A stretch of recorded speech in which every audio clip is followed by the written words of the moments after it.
me also announce it.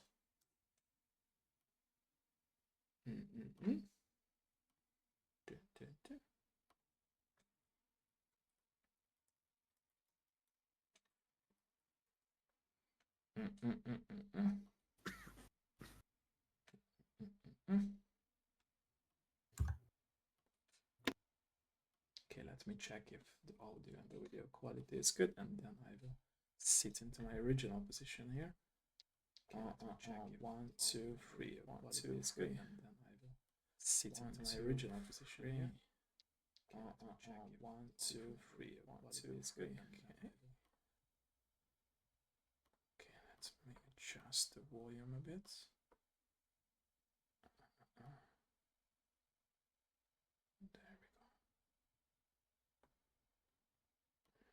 we go. Okay. Okay. It seems that everything is working fine in everyone's side. So, ladies and gentlemen on the stream, please let me know if we can start. Let us know. Hölgyek, urak, kezdhetünk? Jó minden? There are no FPS drops on my stream. No lag.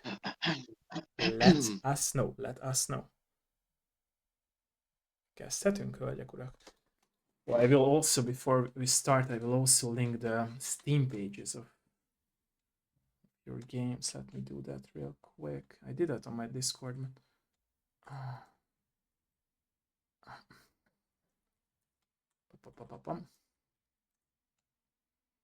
Okay.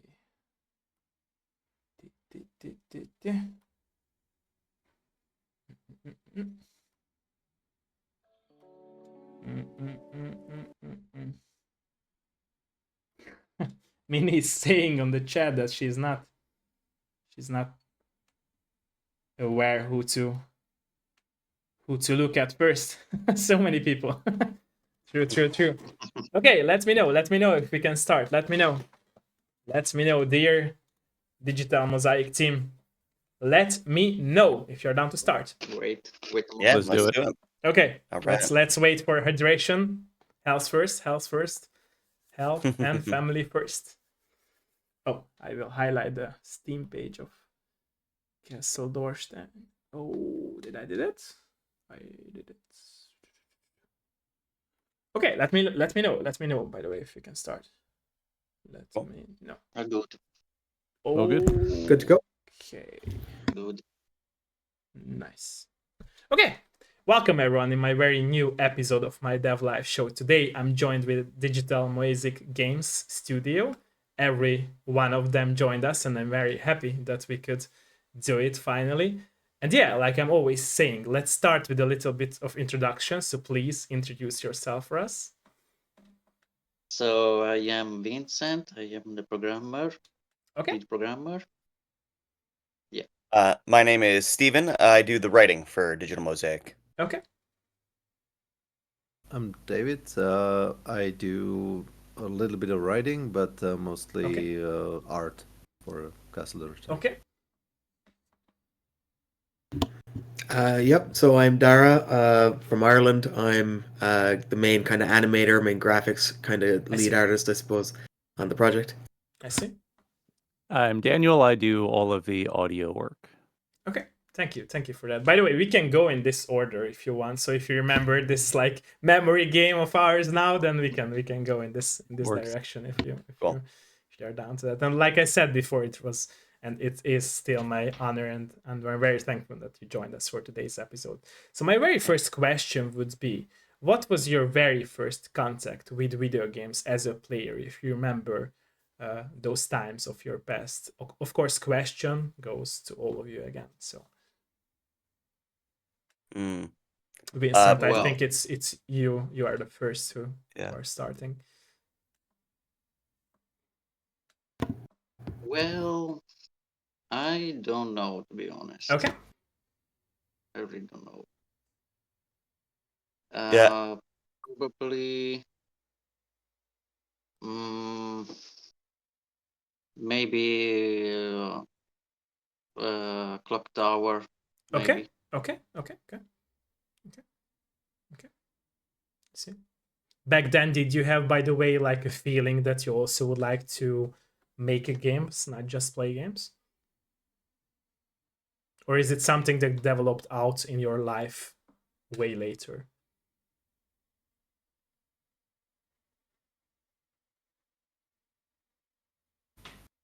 He's thinking. Let him cook.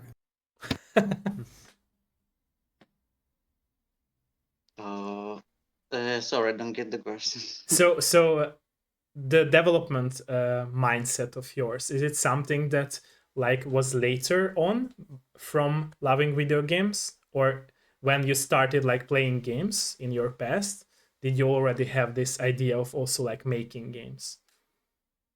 You know, I always had this idea to make games, to be I see, honest. I see, I see, I see. Okay. Yeah, yeah. Okay.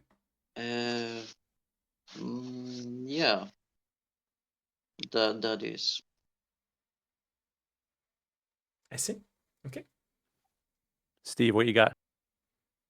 You're asking me the first games that I played, and it would definitely be whatever was on the family computer Okay.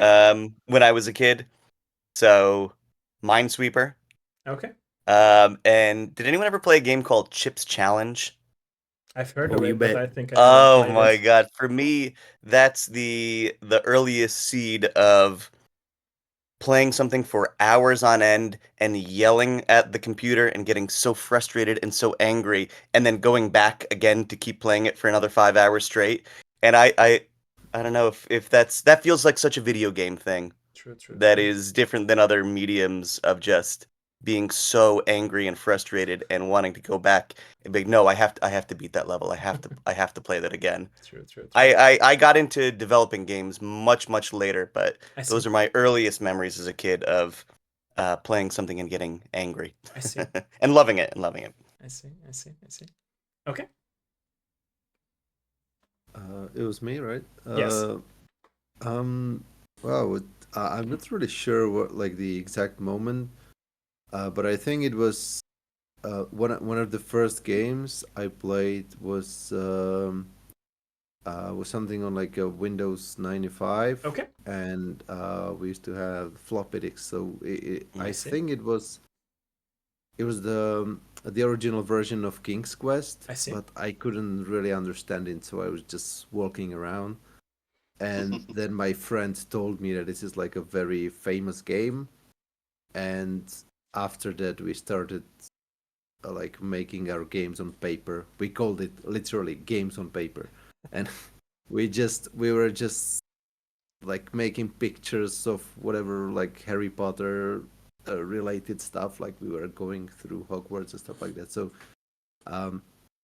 I was never good at it, but I think like since ever I always wanted to like create stuff, write stuff, make pictures, comics, whatever, just create things. So I think kind of like my calling. I see. Okay. Great. Yeah. No, thanks for that, Dave. No, for me, I suppose my first ever contact with games, we got a PlayStation 1 when I was, I think I was probably 5. I think we got a PlayStation 1. And yeah, so it was Rayman and Croc. Croc Legend of the Gobos were my first ever games. So really nostalgic stuff for me. I wish as there for would be a kind new of, Rayman, by the way. Sorry for interrupting you. oh no, I agree completely. I haven't gotten around to playing. There was one after Legends or maybe 2 I haven't gotten around to, but yeah, man, classic game, so good. True. And yeah, for me, like games development came to me early. Like I've been, I got into like making Flash games and stuff when I was, even 8 or 9. I think I followed YouTube tutorials, but yeah, I like David said there. I've always just wanted to make pictures move. Like I'd be the guy who would spend more time watching like the behind the scenes making of and DVDs and movies and everything more than I actually spent time watching the movies themselves. So yeah, for sure. Yep, that's me anyway. I see. Thank you. Okay. For me, actually, perfectly, my first game was Day of the Tentacle. Okay. Which is funny because like I'm not even like that hardcore of a point and click gamer, even though that's like the primary genre that I work with. I see. So I did that, and then I went into EverQuest and World of Warcraft and all that, and I played those for a bit. They're totally it was that different kind of games, game. right? So Yeah, yeah. And now I'm like an FPS gamer. I'm I obsessed with see, like I Counter see. Strike. Multiplayer? Oh, multiplayer. Yeah. Okay. So Yeah, multiplayer, yeah. okay. And yeah, I've been pretty much right from the start. I always wanted to make games. It's always been something that I wanted to do as soon as I touched them. I always liked them more than TV and movies, and I was like, I feel like I could do this. So, yeah. So that's my answer. Yeah. I see. Okay. So a more personal question now would be from me: how do you feel? Were your family, parents, and close friends supportive about your decision that you took the first step in order to be in the video game industry and to work on video games? Of course, again, question goes to all of you.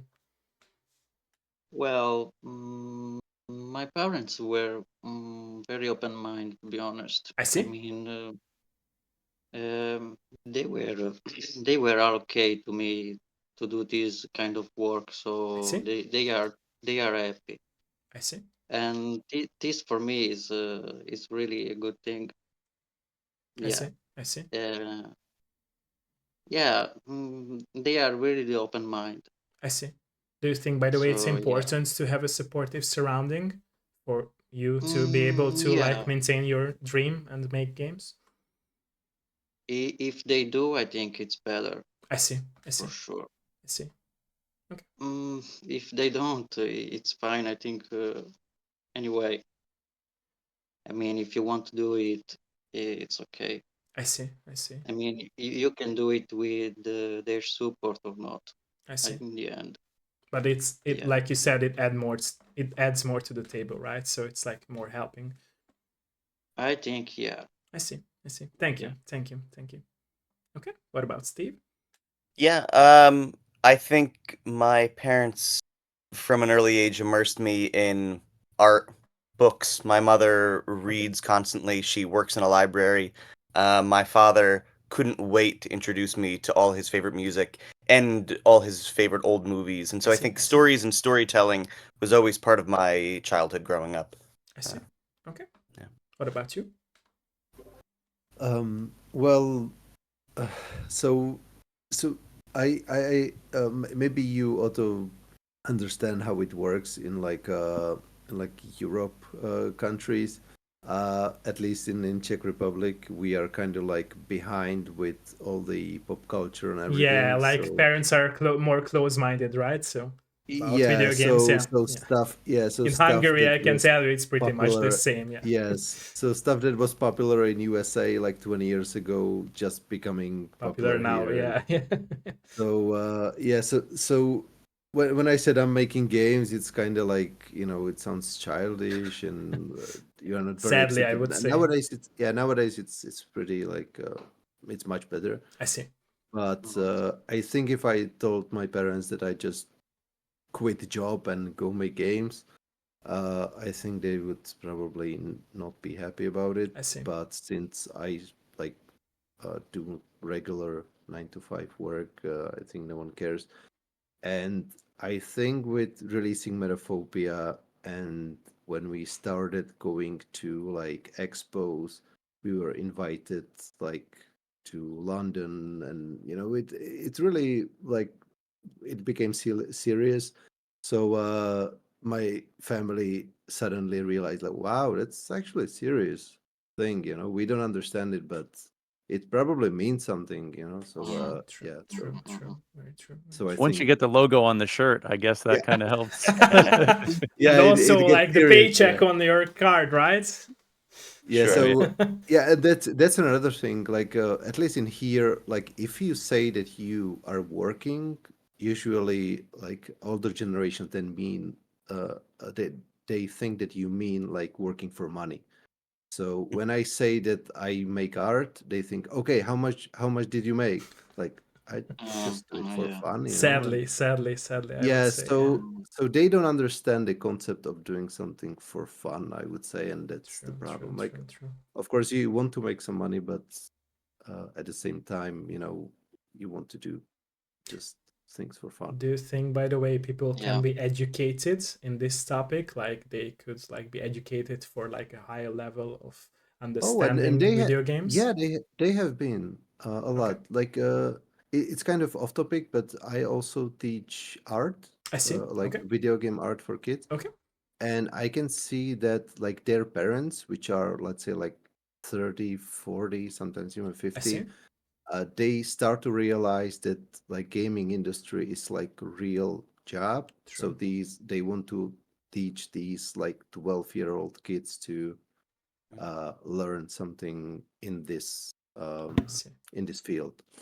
Out of curiosity, Dave, like, do you know, did the success of like Bohemia and Warhorse, and there's all these Czech developers that have kind of come up the last few years. Does the average Joe in Czech Republic like know about that success, and like has that helped, or is it just? Yeah, the guy, the CEO Dan Vavra, he's very famous, mostly for not good reasons, but but yeah, he's kind of like this cocky millionaire kind of guy.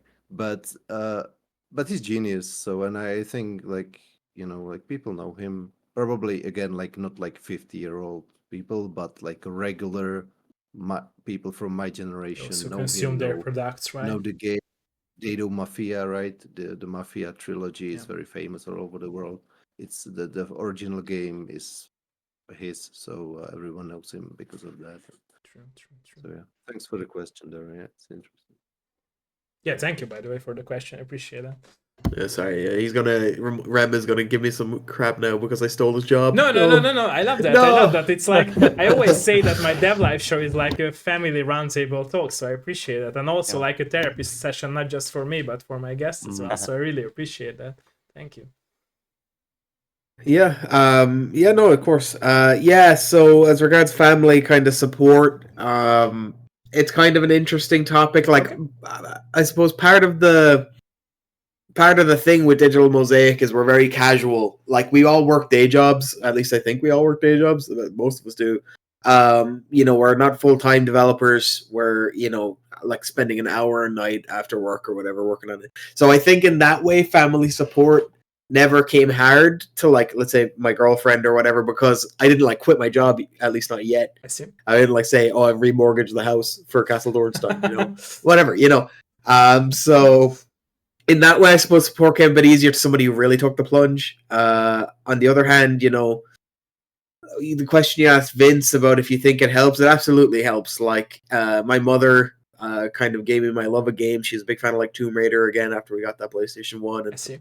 You'd stay up till like 3 a.m, or you'd wake up in the night, let's say, if I had a spooky dream, and you'd go into the living room and she'd be playing the game, and you'd sit down and watch until you fell asleep or whatever. It was really nice, and it really kind of inspired that love of games in me, and I was always pushed by her when she realized that I had an interest, as I was young, probably 8 or 9, like I said. She was always very supportive. She'd like bought, a Game Maker subscription and all this stuff, right?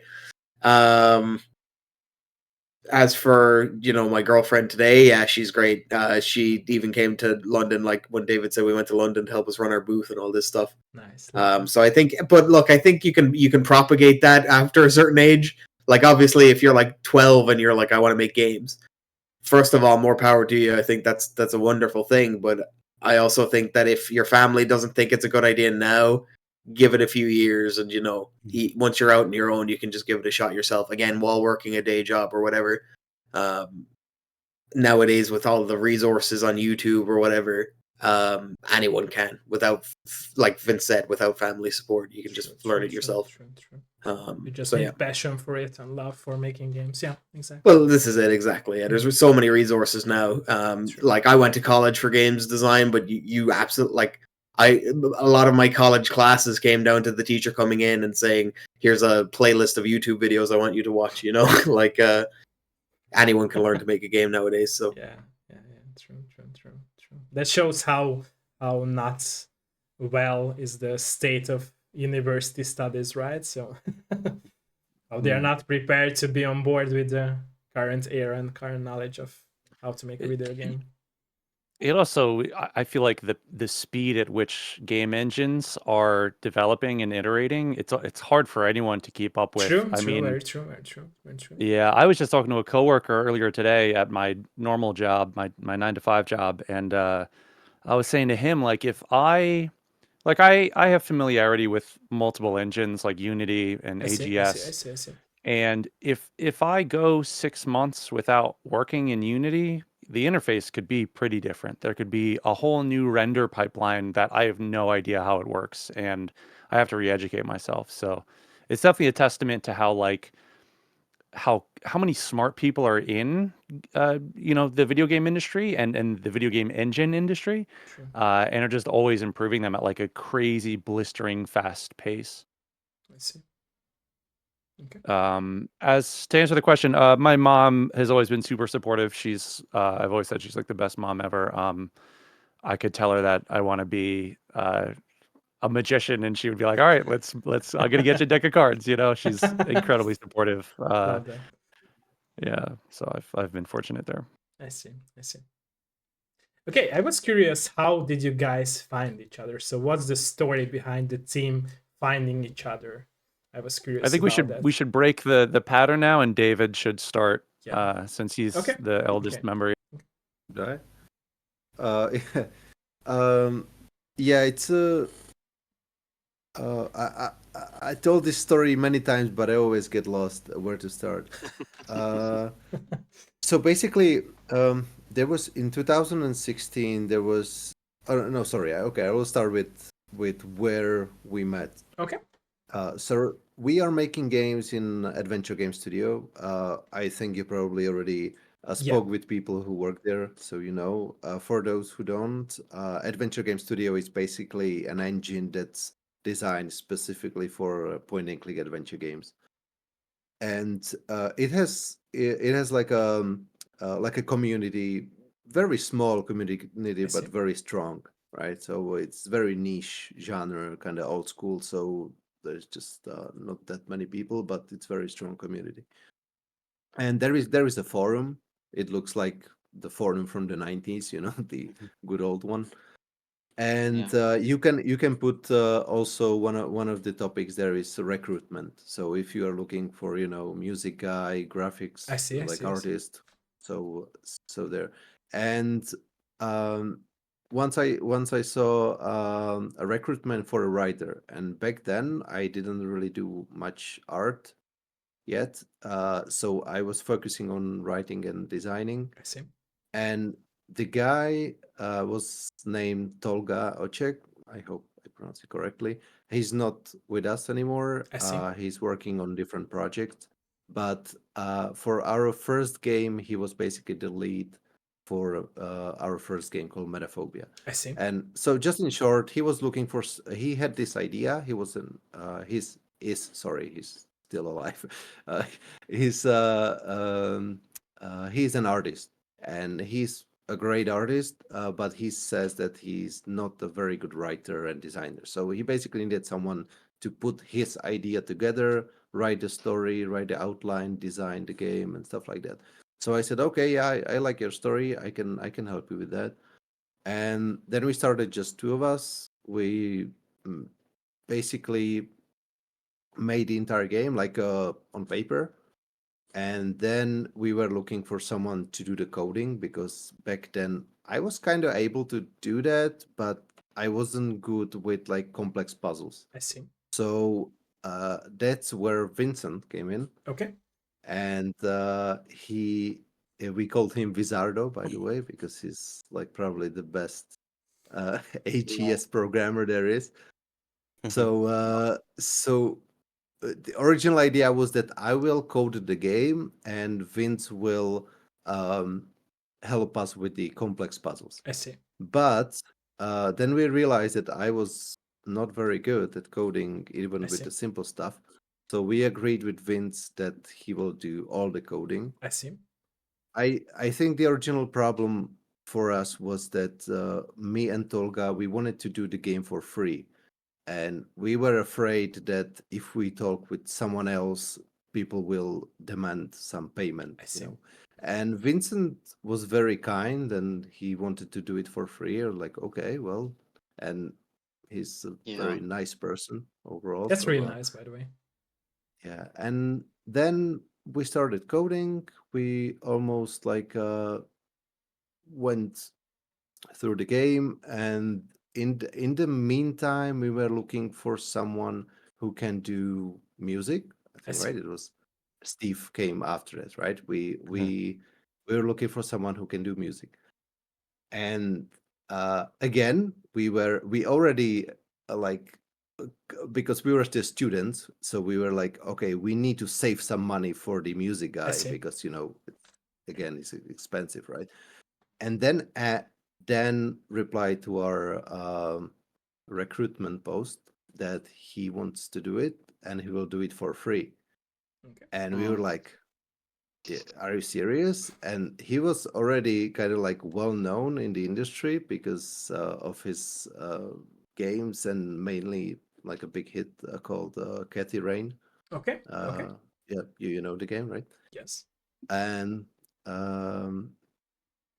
so we were kind of like very shocked because we thought like Dan was very professional for our level. But this is great. Yeah, and I still think he's the most overqualified guy in our team. And we were looking for someone because, well, naturally my English is not very good. So we were looking for someone a native speaking who will do like a English check for our text and dialogues and all that. So then Dan said that he has a friend who's been writing for like plays for theater and things like that. So like, okay, who's he? And like, hey, he's my best friend. Like, okay, what a coincidence. So we actually just got two guys in the team, and that's how we got the team. And Dara joined us later after we finished Metaphobia for Castle Dornstein because Tolga as an artist left, so we were looking for a new artist. And, I see. Was it a hard decision, by the way, to let him go, or was it his decision to leave? Sorry if it's like a very personal question. It was his decision. Yeah, he's working on like different projects. I see. So he wanted to move on with something else, and I see. Yeah, it was totally mutual. Yeah. Yeah. I see. Okay. Yeah, and I can say this because I didn't work on the game, so I'm not biased. But go check out Metaphobia; it's free on Steam. True. Promoting is important. It's a great game, and like I agree. I'm allowed to say this because I didn't work on it at all. I have zero stake. I was they can also say it, right? So it's allowed to them to say it. No, they can't say that. They can't. Okay. One little thing to say for Metaphobia, like a lot of people ask like why it's free. Okay. Because when you say you made a free game, people usually underqualify it. Yeah, it doesn't look sadly good, I would right? say. Yeah, but the thing is that originally we kind of wanted to make like a smaller game. I see. Not like, and then when we find out that it's actually like good quality, then it became like a bigger game. I see. But we still wanted to keep the like the spirit of a free game. Like we really like Tolga was very he's kind of like very open-minded and how do you say that, like not greedy person. I see. And he really insisted on, so he wasn't seeing like paychecks in his eyes. No. Yeah. That was the main idea, because I think by the end of the project, it's fully voice acted. There's a great soundtrack, a lot of puzzles. Yeah, I remember speaking with you about that I was curious why it's free, right? So I told you why it's free. I didn't understand the choice. Because we wanted to do it. We just said, okay, we will stick to the idea. That's very kind of you, by the way, from all of you, by the way, to think like that. In a perfect world, all games would be free and all developers would be paid enough to sustain, right? So, yeah. It's also you know like it's funny to look back and be like, we learned so much from that. Okay. Like I feel like every game that anyone makes, even like game jams, which we're very active in the game jam Okay. scene. Anyone who works in any game, there's always so much that you learn from it. And for us to have a full length in terms of like an adventure game, full length game, creating a full length game, we learned so much about like quality assurance, like player testing, you know, how to interact with the public when it comes to a game, because all of us have our own like siloed kind of roles where, you know, for a lot of other games that I've worked on, I'm just the audio guy. When it comes to Castle Dornstein, Metaphobia, I'm talking with all these guys about puzzle design. I'm talking about how the characters looks. I mean, I think I'm actually a harsher critic than a lot of these guys are, but I have say in a lot of those things. But I never think about how to interact with players who are like, hey, can I get a Steam key? Can I like test this? Then I got to think like, ooh, I have to learn like how to do that. Like, how do I request that in the Steam backend so I can send this person a key and then track it so that they didn't sell the key? You know what I mean? Like it's actually them and they activated it. So like, yeah, like it was a cool thing, I think, for us to do for the community, but we got just as much back, if not more.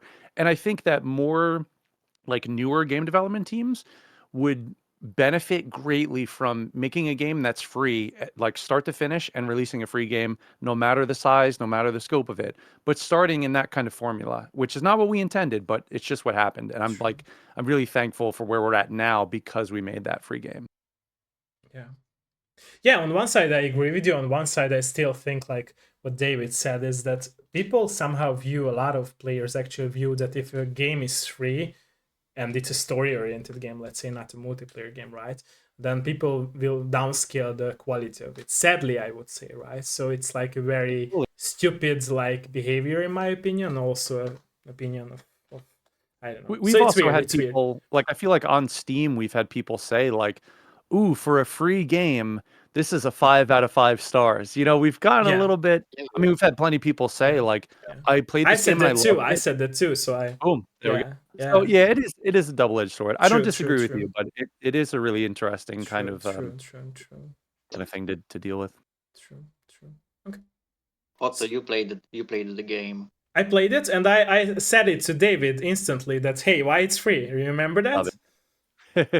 I was like, why? Like, yeah, because for me it's like I value people who like are willing to do like upload their game for money. In my opinion, like I always so I never understood those players who like criticized games by their price, because I think that criticizing games by their price is not fair, in my opinion, even if it's a free game or even if it's like a very, you know, I don't know, cheap game, or you have to pay very much for a game, because in my opinion, price and the quality is game is not like it doesn't have really much in common, at least in my opinion. Yeah, it's hard. I've done it. I'm a big nerd for stuff like that, and I've done a lot of research on like the pricing of games and how people view that. And I agree, it there isn't like a strong correlation that's like a one for one where, yeah. But at the same time, it's like, I don't know, every platform is different too. Like mobile pricing is so different. Very true. Yeah, very it is so interesting though. It really is. True. Do you guys, by the way? Also, go for that. Oh, just briefly on the topic. I know Dave and Tolga wanted to make the game as kind of a love letter to the genre and also to the community. But from a more of a business perspective, it's kind of cool to have a free game. We did a very big free game, but it's like the amount of players that we got to play Metaphobia, to play it and talk about it and review it, is so much higher simply because it's free. There must be so many games that everyone has on their Steam wish list that go, ooh, I would like to play that. But not $10, not today. Whereas free, you click instantly and you might play that night. And so potentially hundreds, if not thousands of players are playing the game that wouldn't have otherwise. And then that becomes a marketing tool for future games. So we put a lot of work into Castle Dornstein, which we will sell on Steam. And there's a huge audience that we already have who've played the free game and are kind of excited now. And maybe even more willing to put down a few dollars to pay for the next thing and kind of fund the project. Say, yeah, you've already given me this. Let me give you some money for the next thing. Yeah. We are going to be pricing it at $200 a copy, though. So we're testing the simple edition, So- and you haven't even mentioned the collector's edition, right? That's right. actually a good point, Steve.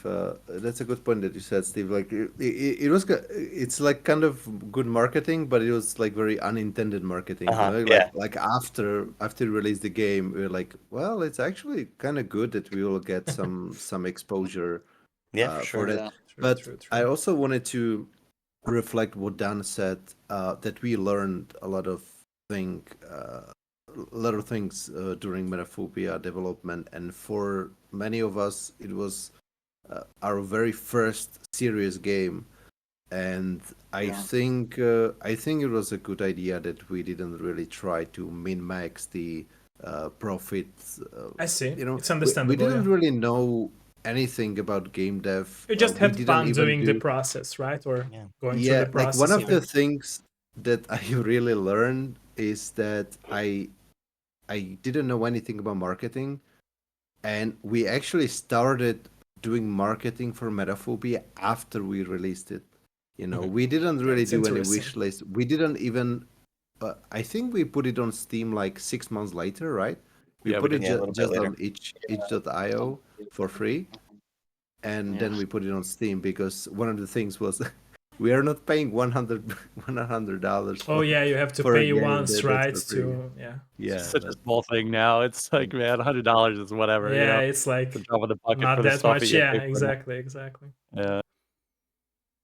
It's interesting, by the way, this topic that Steve brought up, because like I feel like there is like a very positive side, like you mentioned it, Steve, but I feel like also as a player, from a player perspective, I feel like especially with nowadays multiplayer games, there is like a very negative perspective of having like free-to-play games, especially because like, as I mentioned it, we are living now in a very like cancel culture oriented era of all the toxicity that a lot of players has. And I think if you make a free-to-play game, especially let's say a multiplayer free-to-play game, there were like more people who can access those games as well, and the toxicity will grow. It's like numbers, right? It's like simple math. The more people you gain, the more chance you will have these toxic people. And I think like especially for the multiplayer oriented games, if you build like a community behind the paywall, you will end up like getting less toxicity in that era, right? So if you like view, I don't know, Battlefield or the new COD games,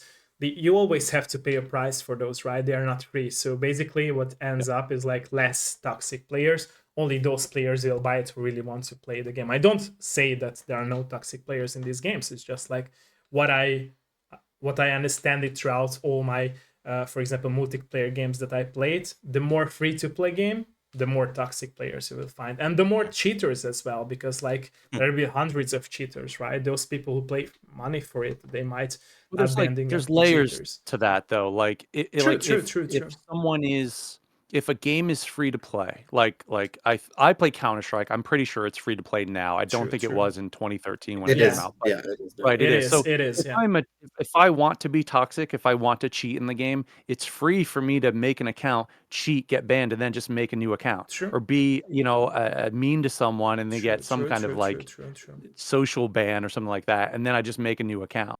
So there's that, which it's like, yeah, that's going to attract people that just want to be trolls anyway. True.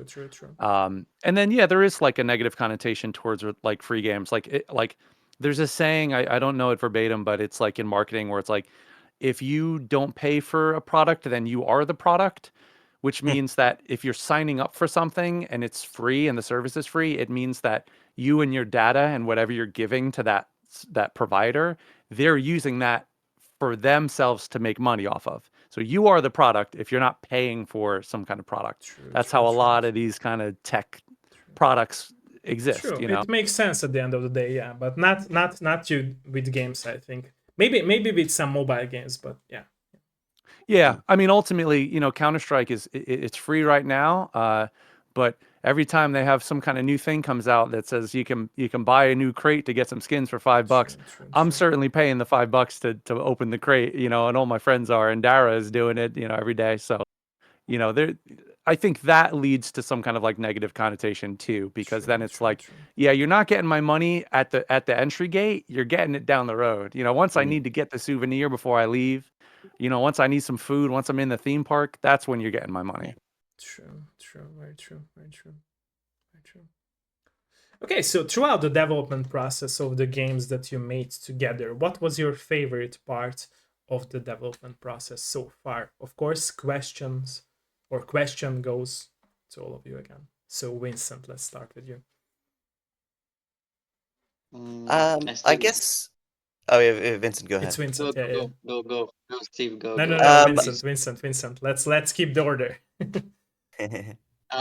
I didn't get the question much well. So what's your favorite part of the process of your part making the games together with your team members?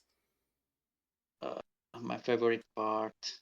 Or parts, if there are more.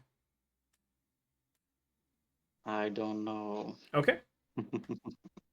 It's a hard question. I know. It's a hard question. It's always easier to ask what is favorite, right? So. Let me think about this. Okay. Yeah. Okay. I think because I write, and so for me sometimes words are cheap, words are free. I can write any idea, and sometimes I'll write a scene or an idea or say like, oh, and he grabs this object, and then kind of pause me like, oh, now these guys have to do the work of drawing it and animating it and doing the background. And there's a little pang of guilt, like, oh, is that going to be? And then the excitement that they all feel, like, no, let's do that. And then to check back a couple days later and to see it alive. I mean, it's got to be the fastest turnaround, I think, for a writer. Of I have this idea, and when you've got this game development team that runs with it and draws it and animates it and codes it, and it's alive so quickly. And that's like a very thrilling feeling to kind of like check back on the Discord chat and be like, oh my god, my weird idea that I had yesterday is now a living, playable, interactive thing is very, very fun. And can be surreal and cool. Yeah. Okay. I would say like because there is so many like technical things that we've been doing for like I don't know how much is it, like 8 years now. So I didn't really remember anything like from game dev per se, but I like my most favorite thing is actually it sounds kind of cheesy, but it's like the team communication. Okay.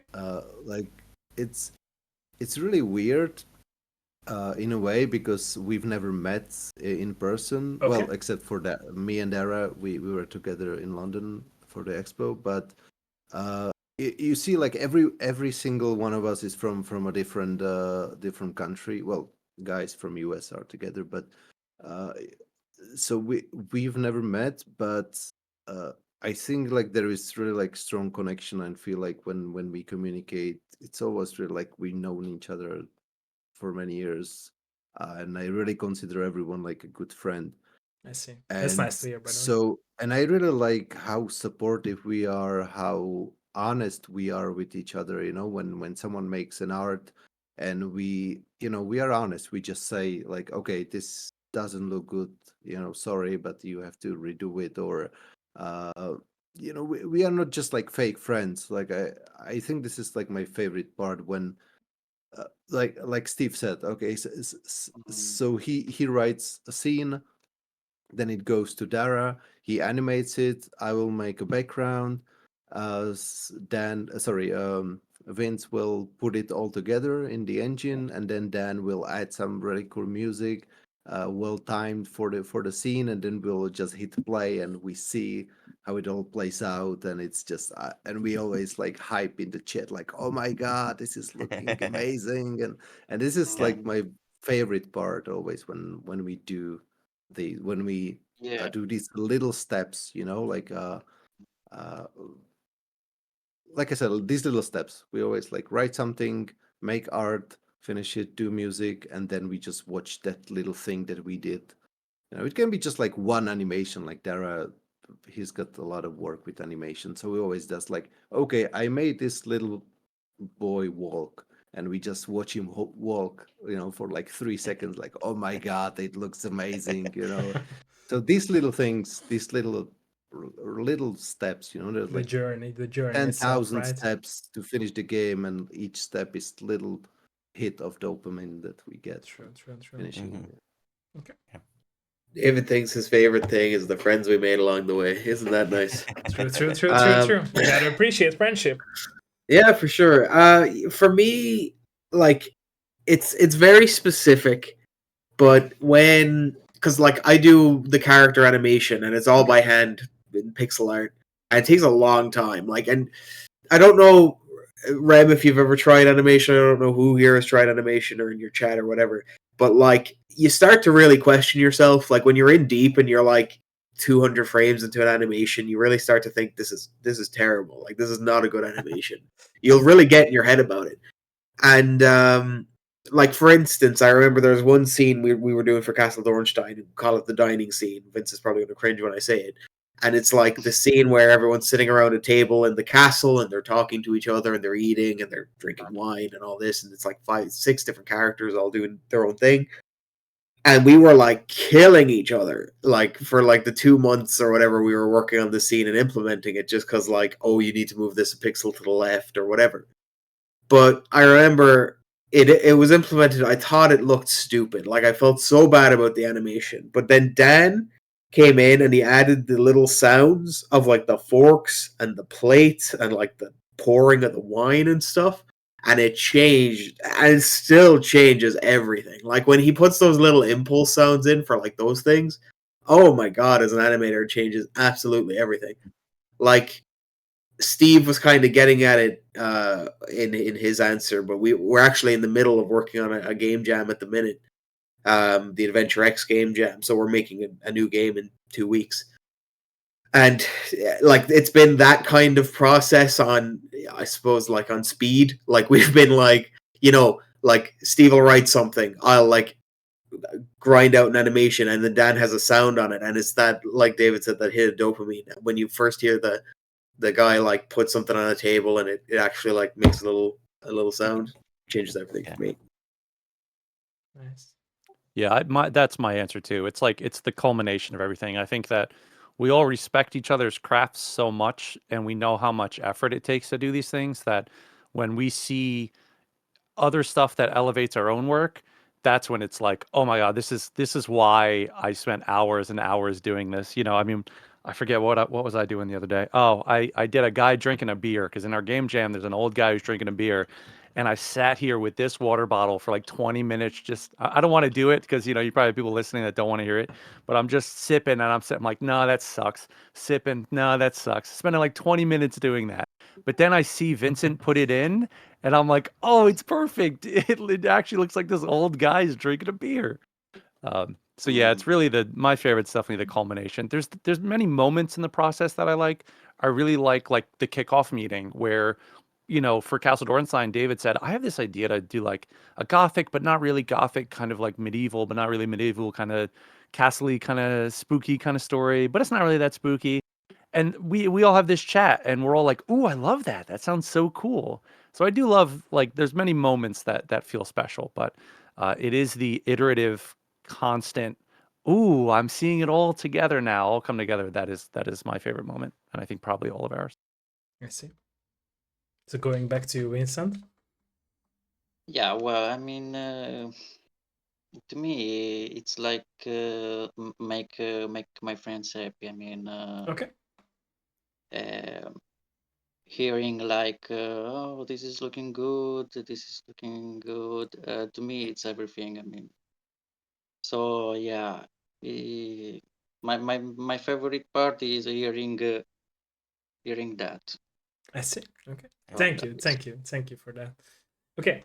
So we talked about like the favorite parts of your process during like the game development. Let's talk about the hardest parts. So what do you consider the hardest part or parts throughout your journey with video game development? Let's again start with Vincent. The hardest part. I think it's a bit easier than picking a favorite, right? So I don't know. okay. I I need a moment to think about this again. Okay. I'm sorry. No, it's okay. Well, It's I okay. think for me, and we probably all have different versions of this of problem solving. Okay. Of you're always going to run into in game development, like a lot of other art forms, filmmaking or anything else, just practical problems. True. I wrote this in the script, but sorry, we're on a different location today. We have to shoot it differently in a movie. I think that the logic of a certain puzzle should go this way, and Vince will let me know that, oh, actually, AGS can't do that. We can't do, I'm just making something up, like a timed puzzle that way. And so he has to code it a different way, I see. or I have Yeah. to write it a different way, right?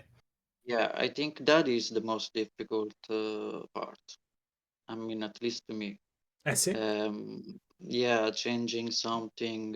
Maybe you design something and you had to change it because the engine can do that. So, yeah. Yeah, I think that is. Okay. Mm. Okay. Yeah. Yeah, and I think sometimes too, those are the moments as a writer where I'm just sort of like, have a cup of coffee and kind of like sitting like this for like 45 minutes, just trying to think like, okay, if I can't have him go into that room now, or we don't know why he does that, and to just kind of sit there. My wife will come in the room and be like, "What are you doing?" I'm like, I'm writing." She goes, doesn't look like you're writing because I'm really just like staring at the wall. But that is so much of writing for me. It's just sort of it'll be like an hour of that doing nothing, but your brain is kind of moving or just kind of hitting a wall for a while, and then brrr, all of a sudden you're writing because you figured it I can out. relate to That that, by moment the can be way. so frustrating for a I while can relate to that. until something cracks. Usually one of these guys will say like, "Well, what about blank?" And go, "Yes, thank you, that's it, thank you." And now boom boom boom boom boom boom boom boom, we can all put it together.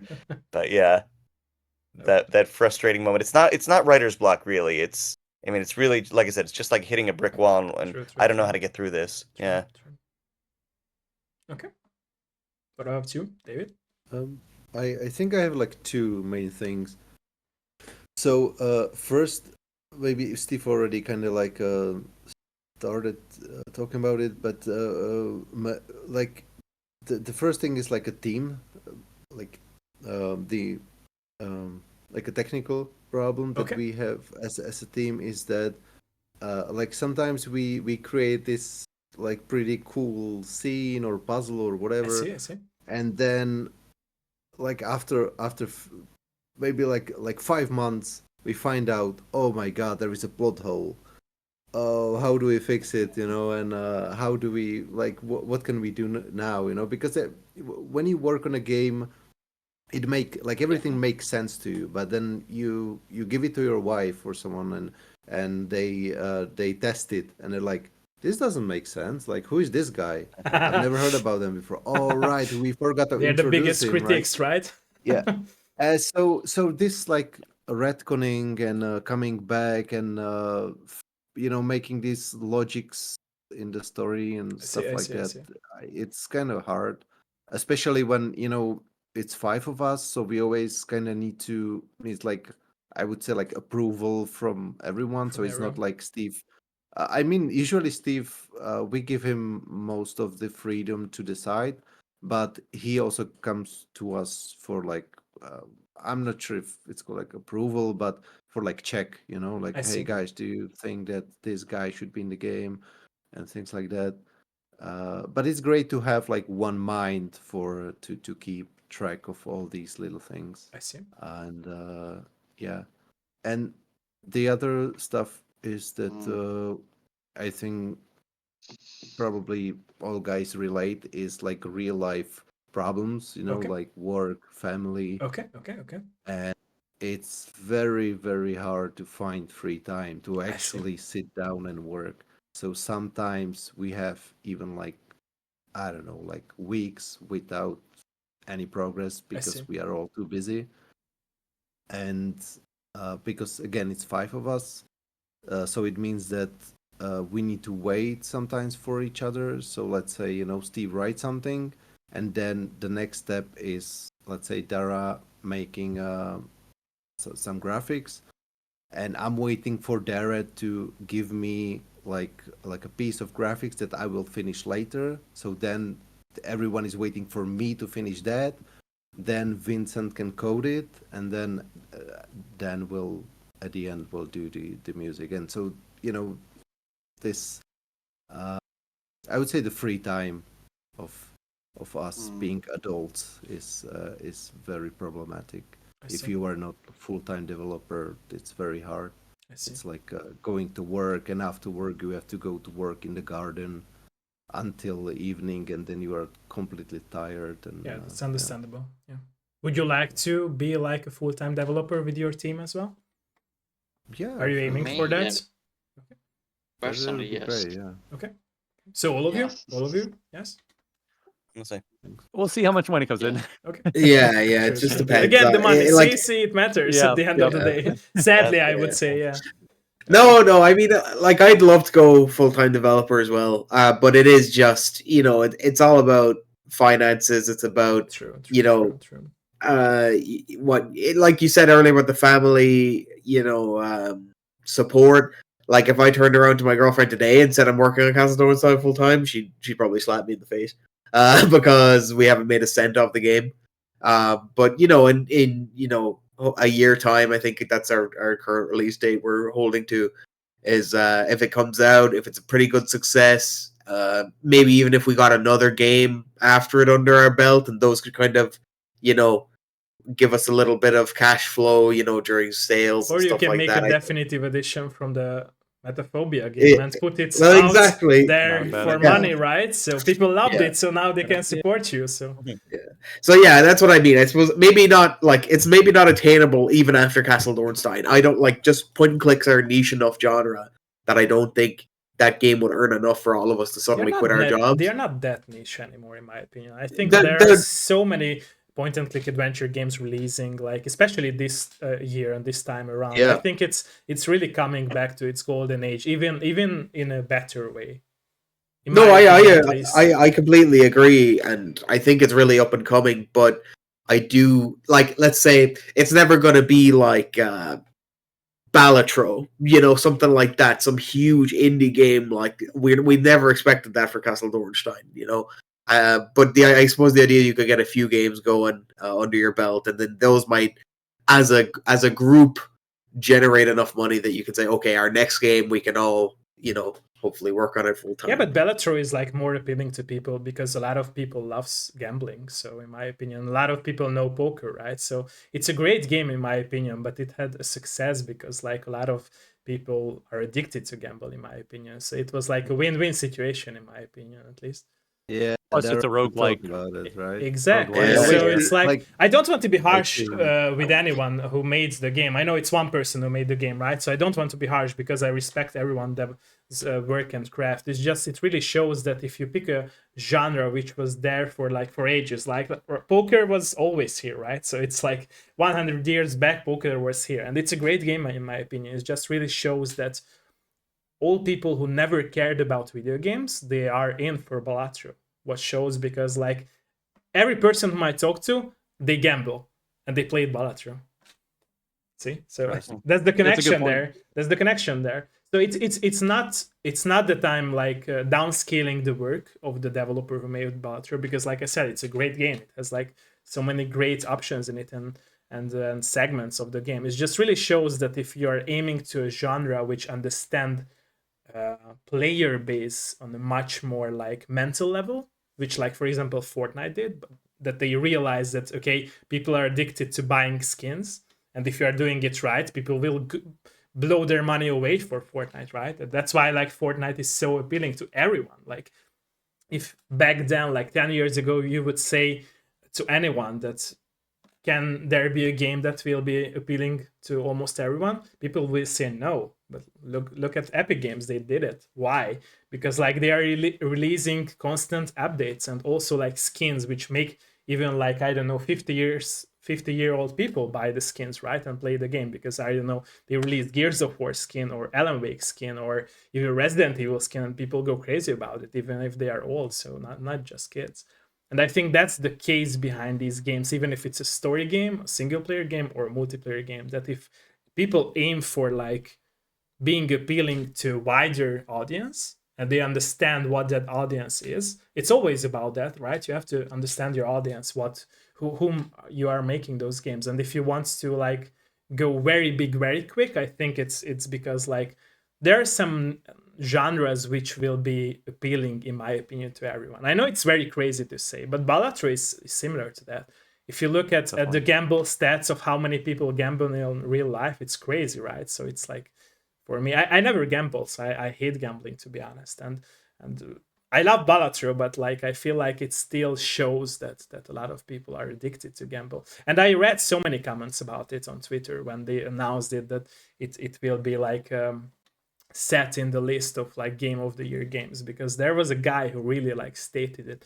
He was like a freelance journalist as well, and he stated it, that it really shows it not shows that like that it's a problem that Balatro ended up in the list, because like I said, it's a great game, it deserves that, but it shows that people care about gambling too much, right? So it's just sad. It's just sad, in my opinion. So the takeaway is that we have to add gambling and skins to Castle Dornstein. It's funny because if there would be like more type of gamble games, I'm sure people would love those games. I'm sure. It's just it was a risk, right? And that person who made Balatro took the risk, and now he's like celebrated, which I understand. Like it's okay to be like I'm not sure. I never read an interview or an article about him if it was like intentional, like he knew what he is doing or not. I would be curious. Like it would be cool to have him on my show as well and talk about with him. So that's me saying I don't like downscale his game. It's sad that we have so many people who are gamble oriented, in my opinion, at least. Like it's I don't know, but yeah. Fair enough. I suppose to answer the actual question, sorry, it was no, sorry, it was me rambling. No, sorry for that. You're fine. No, it happens. It totally happens. It was the question was hardest part. Yeah. Hardest part of games, right? So kind of David definitely touched on it with his, right, but he said he was talking about how we've kind of worked. We only have like a short amount of time to work on the game because we all have full-time jobs and families and so on, right? And that means that the time we've been working on the game, like we've been working on the game since 2019, so it's been 5 years. And if you were someone who was like, if you sat down expecting a game that a full-time developer worked on for 5 years, it is not Castle Dornstein. Like it is clear that at the moment that we're like part-timers because we're only up to a certain point, right? I suppose the biggest challenge that's come from that is that, we had conversations 4 years ago that like about things that were to be implemented that weren't until recently. So we're like doubling back on conversations we had literally 4 years ago and don't even have access to because we were on Skype at the time rather than Discord or whatever. So I suppose that's Skype. Yeah, I suppose that's the biggest challenge we face, is that just because the development has dragged on so long, you forget what you made a decision about how the game's going to end 4 years ago, and you completely forgotten which one you chose or whatever. And also, there's the fact that having worked on the game for so long, we all got better at what we do. Like I got better at art. David got a lot better at art because you only really started in the beginning of Castle Dornstein, and now you've kind of done a lot yourself. We've all changed a lot in our style and how we do things. So now, like, if I look at some of the backgrounds of the art that I did from the start of the game, it all needs to be redone. Like, it's just not up to the standard we're doing now. So I think that's an important lesson for developers. And I know everyone always says it to make smaller games. Like, if you're just a developer watching Dev Life and you're like, I kind of want to get into it, make smaller games that don't take that long because you're going to learn so much during those. If you make your big game now, you're going to, by the time you're like getting like halfway through that big game, you're going to like have to restart everything because you're going to have learned so much and changed so much as a person and as an artist. And it is a funny thing to think about. Like when I think about the first like song that I made for Castle Dornstein, it's like it's like on an old hard drive. That was like 3 computers ago with like legacy software. I would have to like de-update. I would have to roll back updates on plugins because I don't even think I could load them. Like we have the wave and the MP3 files, and if we want to make a song longer, I'm just gonna have to redo it because it's just been so long. Yeah. Not to be too harsh on ourselves, you know. I mean, like we said, we all have stuff going on in our lives. We're all true, not and that's full-time, understandable. Yeah. Yeah, it's funny that David like mentioned this topic because, and also interesting because like when I started this Dev Live show of mine, that was like also a goal of mine that players really should see behind the curtain and understand that it's real human beings who are making these games. It's not just a click, you know, and the game is out there on all the platforms, right? So people have issues in their life. People have to pay the bills, deal with their family, take time with their family, with their 9-to-5 work, as you guys do as well in life. So it's everything is important in life, and also like health, right? So not just hydration, but also health issues can happen. So it's like, yeah. Do you guys, by the way, believe in perfect synergy? Because you mentioned, David, that all of us, or sorry, all of you, like are this cohesive team and have this love for each other and also honesty. Do you guys believe in perfect synergy, like for the first time between you, or do you think like it's something that develops out through the journey working with each other? How do you feel about it? If you don't mind me jumping on this, guys, sure. I suppose. For me anyway, the perfect synergy in a way does develop during it, but there is something to be said for just finding the right people. Like I joined like numerous teams before I joined Digital Mosaic, like of in the same way on the AGS forums or on Twitter or whatever. Someone's like, "Hey, I need an artist. I'm making this game. You know, join me." And I think everybody kind of does if they're in indie development and looking for a team, right? And you join, and either there's not good chemistry, or let's say you fall behind on your work, or they fall behind and then they ghost you, or whatever. Like it happens all the time to developers. And I feel like what really solidified the synergy in this team for me, it's an anecdote I don't tell often because I don't feel good about it, but in the really early days of Castle Dornstein, when I joined the team, I was a student at the time, and I was really rammed with exams and stuff coming up. And at the time, I was the sole artist on the project. I was going to do every pixel that appeared on the screen, and like the fact, and it just overwhelmed me. Like it just completely knocked me for a loop once I realized the volume of work that I need to do, like 50 backgrounds, you know, hundreds and hundreds and hundreds, if not thousands of frames of animation. All this stuff just completely floored me. And for a lot, like, and I just there was about a month where I didn't message, email, anything to the guys, and I felt terrible, but I just couldn't, you know, it was a social anxiety thing or something that I couldn't face. You know, the reality of coming back and dealing with them being like, "Where the fuck were you?" or whatever, which would have happened with a lot of other developers. But the fact that eventually David just emailed me and he's like, "Hey, I hope you're okay. First of all, is something going on? We'd love to help you if we can." And he said, "You know, look, if you're not able to do the project, we'll completely understand. We can go and look for a new artist, but just if you want to come back, we're happy to have you back."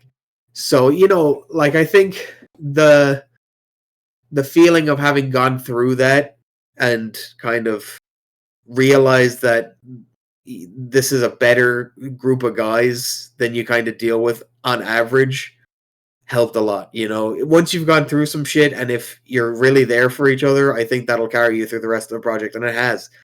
And anytime something happens in someone else's life, like David had a baby like a couple of years ago, and he was like, I can't, you know, work for like 2 months or whatever. I got a baby. We're like, yeah, it's no problem. It doesn't matter. Like, you know, so yeah, I suppose that's the main thing is like be good to each other, and that synergy will just build naturally. Just I appreciate, by the way, your honesty. I appreciate that. Yeah, and it's a lovely story.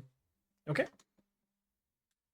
So question again goes to all of you. So I think it does. Good, Steve. I've been talking a lot. Oh no, just that I think what Dara hits on is that it can be a little bit of both. It's a little bit of luck and chance, and then a little bit of like, ooh, no, there is something here, or maybe not luck, but putting time in. And so you can feel it in any creative project. If you've been on different creative projects, you can feel when you're not quite vibing, or you have a different taste than someone else, or different communication style, or there's some kind of like toxic energy. And then you feel it when you're working on something and you're like, ooh, everyone's here for the same reason. Everyone's here in good spirit. And once you've got that, that's when you start to build that chemistry, and that's when you start to get towards what I think you talk about with perfect synergy. It doesn't happen instantly. It's not like five people walk in a room and boom, now we can create something great.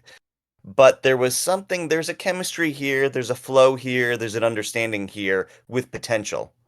And then when you work for weeks or months or years on whatever that project might be, then the potential snaps into place, and now you're in like a flow, making great things. So yeah, I don't know. You start to feel it when you're in, well, just when you're comfortable. I think is kind of what Dara's saying too, and I agree with when you're comfortable with people, when you're friends with people, and you're willing to agree and disagree on things, and have that comfortable chemistry, then you can start to really ramp up and get to a point where you're finishing each other's sentences, and you have an idea, and Dave has that idea at the same time. We go, boom, okay, perfect. We both knew that was going to be the idea. But that happens a little later. I see. Okay. Which I will say that does serendipitously that does happen for us, which is very funny because like Steve and I, so we're in the US and these guys are in Europe, scattered around, and it is funny to work on stuff, and specifically like now in this game jam window of time that we're doing a game jam, it is funny to like wake up and look at Discord, like our chats, and be like, yeah, that's exactly what I was thinking. Like you guys are doing exactly what I was thinking. I didn't even have to say it. So there is a lot of like nurture that happens with that. It's way more like nurture than nature for that kind of synergy. But we are very lucky to have this. I mean, I feel like it's like once a week where I'm like, well, I wonder what our next game is going to be, just because there's like no question about our involvement with each other. Like we're so close to each other that like there's no question that we're just going to keep doing this. Like we have no intention of stopping with this team. And which is really cool. Like I don't think we've ever had a single argument or even like a heavy disagreement. I think we respect each other so much that there's times where if someone disagrees with something, usually they're just like, yeah, if the other people in the team agree, and disagree with me, then I respect them more than I respect my own opinion. So I'm just going to go with what they say. And it's like beautiful. It's like true, like brotherly kind of stuff. Nice. Vince?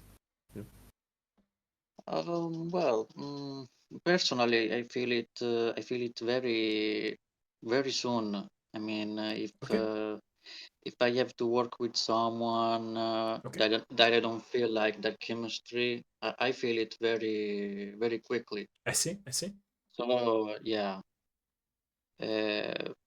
when I start working with Dave and Tolga, I feel it I feel it very soon. I mean. If you don't feel that, I mean, personally, if I don't feel that soon, I prefer to not work. To be honest. I see. Yeah. Thank you again. Thank you. Yeah, actually, maybe a funny story. Dara started. Actually, it's okay. It's very funny because we're talking about synergy, and Dara talking about his arrival to the team was the first thing that I wanted to tell, because I remember when Dara came to the team, I really like him. He's always been no, now I love him. Back then I just liked him, and he was see. yeah, no, but I liked him because he was like this funny guy. He's been making jokes and stuff like that. So like, yeah, he's like really cool guy. But I was kind of afraid of one thing, and that was that Dara told us that he basically never played a point and click game before. I see. So it's like it's like hiring a football coach to coach a hockey team. You know, it's just. So I was just afraid that not that I wasn't afraid that he wouldn't do a good work. I was afraid of that he would be bored and he would leave, like in the let's say like in the middle. I see. So I was not skeptic, but I was kind of worried because I didn't want him to feel like pressured to be in the team. I see. Because I knew that he was more of a like action game player and stuff like that. So I was kind of afraid that okay, I think point and click games will be very boring for him. But he kept going and he kept asking questions. He was like doing researches for games and and most of all he understood everything we told him, even though he didn't really knew how I mean he probably knew how it worked, like how this game worked, but he wasn't very knowledgeable in like game design for point and click game. So but every time we told him like okay you need to do this, like he knew right away and he listened to us and so after like a little while I was sure that okay yeah he's the guy. And can't believe you outed me as a non-point and click adventure player in front of Remulto's friends. Honesty. See, you told it, audience. and now you get back. What the hell? I'm in the same boat though, to be honest. That's when Dan got me into it. I feel like Dan said, like, "Would you ever want to write for video games?" I'm like, "Huh, maybe." And this is like, "Well, I've got this kind of thing that like we kind of need help, like editing some dialogue. Like, editing dialogue sounds fun. I'll do that for a day or two, and it becomes a big project. And then there's a new project. Do you want to? Sure, I'll jump on that too. And it can be kind of fun, I think, to not be an expert on the exact thing that you're working on, but to I like storytelling and I like writing. I'm not familiar with a lot of the point and click references that they toss around, and I always love sometimes when I come up with an idea for a scene or a puzzle, or like, okay, what if he goes to the village, talks to this guy, and then comes back with a thing, and then everybody goes, oh yeah, that's like a classic point and click trope. I go, oh, I just sort of came up with that on my own. I just sort of stumbled on it. I guess it wasn't the most original idea in the world. And everybody goes, no, that's perfect. Everyone will appreciate that. Like it even sometimes has a name. It's happened already in other games. Yeah, like a very specific name for, oh, that's a blah blah blah puzzle. I go, okay, Right. I didn't know that. But then there's also moments when I think not knowing can be kind of interesting, where maybe Dara's art style veers off in a different direction that he's interested in or more comfortable with, or maybe my writing goes a little more cinematic, and everyone goes, "Ooh, that's cool," because these games don't typically do that. So I think it can be a great thing to kind of bring someone on board who isn't so locked into it must be this way, to bring someone who has a creative mind, and then to have them work on a thing that they don't always work on, and bring some new ideas to the table is kind of cool. True. And I believe that with love and respect, it's really like you can educate your friends or family members to a certain level of like being more open-minded to genres that they might not like, right? So because of the love and respect you guys had and still have for each other, I think that's also helping like people to be in your team be more open to the genre itself, in my opinion, at least. Yeah. Okay. Totally agree. Okay. So I believe that all of us creators who make our own craft, we always put our inner self in the craft we make. So even if it's like experience about loss, love, everything that we had in the past, is this statement of mine true for your work on when you are working on video games? And what special examples could you name if you have examples for this question of mine or statement of mine? So again, question goes to all of you. So let's start with Vincent. Dave, if you want to answer. Me? Well, I'll think. Yeah. I'll take a first stab at it. Go So you're asking, is everything you do creatively a reflection of you? Yeah, exactly. I mean, I think 100%, experiences. yes. It's always. I mean, maybe there's different answers for different crafts. but I think 100% when I'm writing, I do a lot of screenwriting also, and I've thought this before. There are sometimes characters that are based on me and my experiences. Okay. For me, that tends to not be the case too much. But when I read something over, all of these characters are me. All 10 of them are me. Kind of almost just for the I mean, it can't ever be anybody else because it came from my brain. I made this woman talk. She's nothing like me in real life, but I'm still the person that thought in her mind for a moment to make her say a thing and make her do a thing. So from almost just like kind of like a philosophical point of view, anything I make has to be me because it can't be anything else. But then I can kind of mix it with other ideas from other movies, other ideas from games and books. I see. So like, okay, I like this kind of idea from a movie, or I like this kind of character that Dave came up with, and I have to make him do a thing now, which is now it's like building a cocktail. There's like one part this, one part that, one part this. So one part Gothic mystery. I remember in my high school lit class reading Gothic mysteries. There's one part video games. I remember playing some point and click games when I was younger, and what that was like. And then there's one part my sense of humor, and then I don't know, something else gets mixed in there, and you kind of build it all together, and it becomes something different. But you're a part of it. You have to be a part of it. I don't know if that's as true of music and artwork, but I would imagine it is. It is for me, definitely on the music side. Like, I mean, I think music creation is very inherently tied to your being, of course, and like your own, I don't know, like worldviews and things like that. I mean, it's like I've done a lot of games in a lot of different genres. In fact, it's funny. Like right now, I'm working on Kathy Rain 2, which is like, you know, badass female detective. And then I'm also working on this game, Perfect Tide Station to Station, which is like young girl coming of age story, which the two couldn't be more different.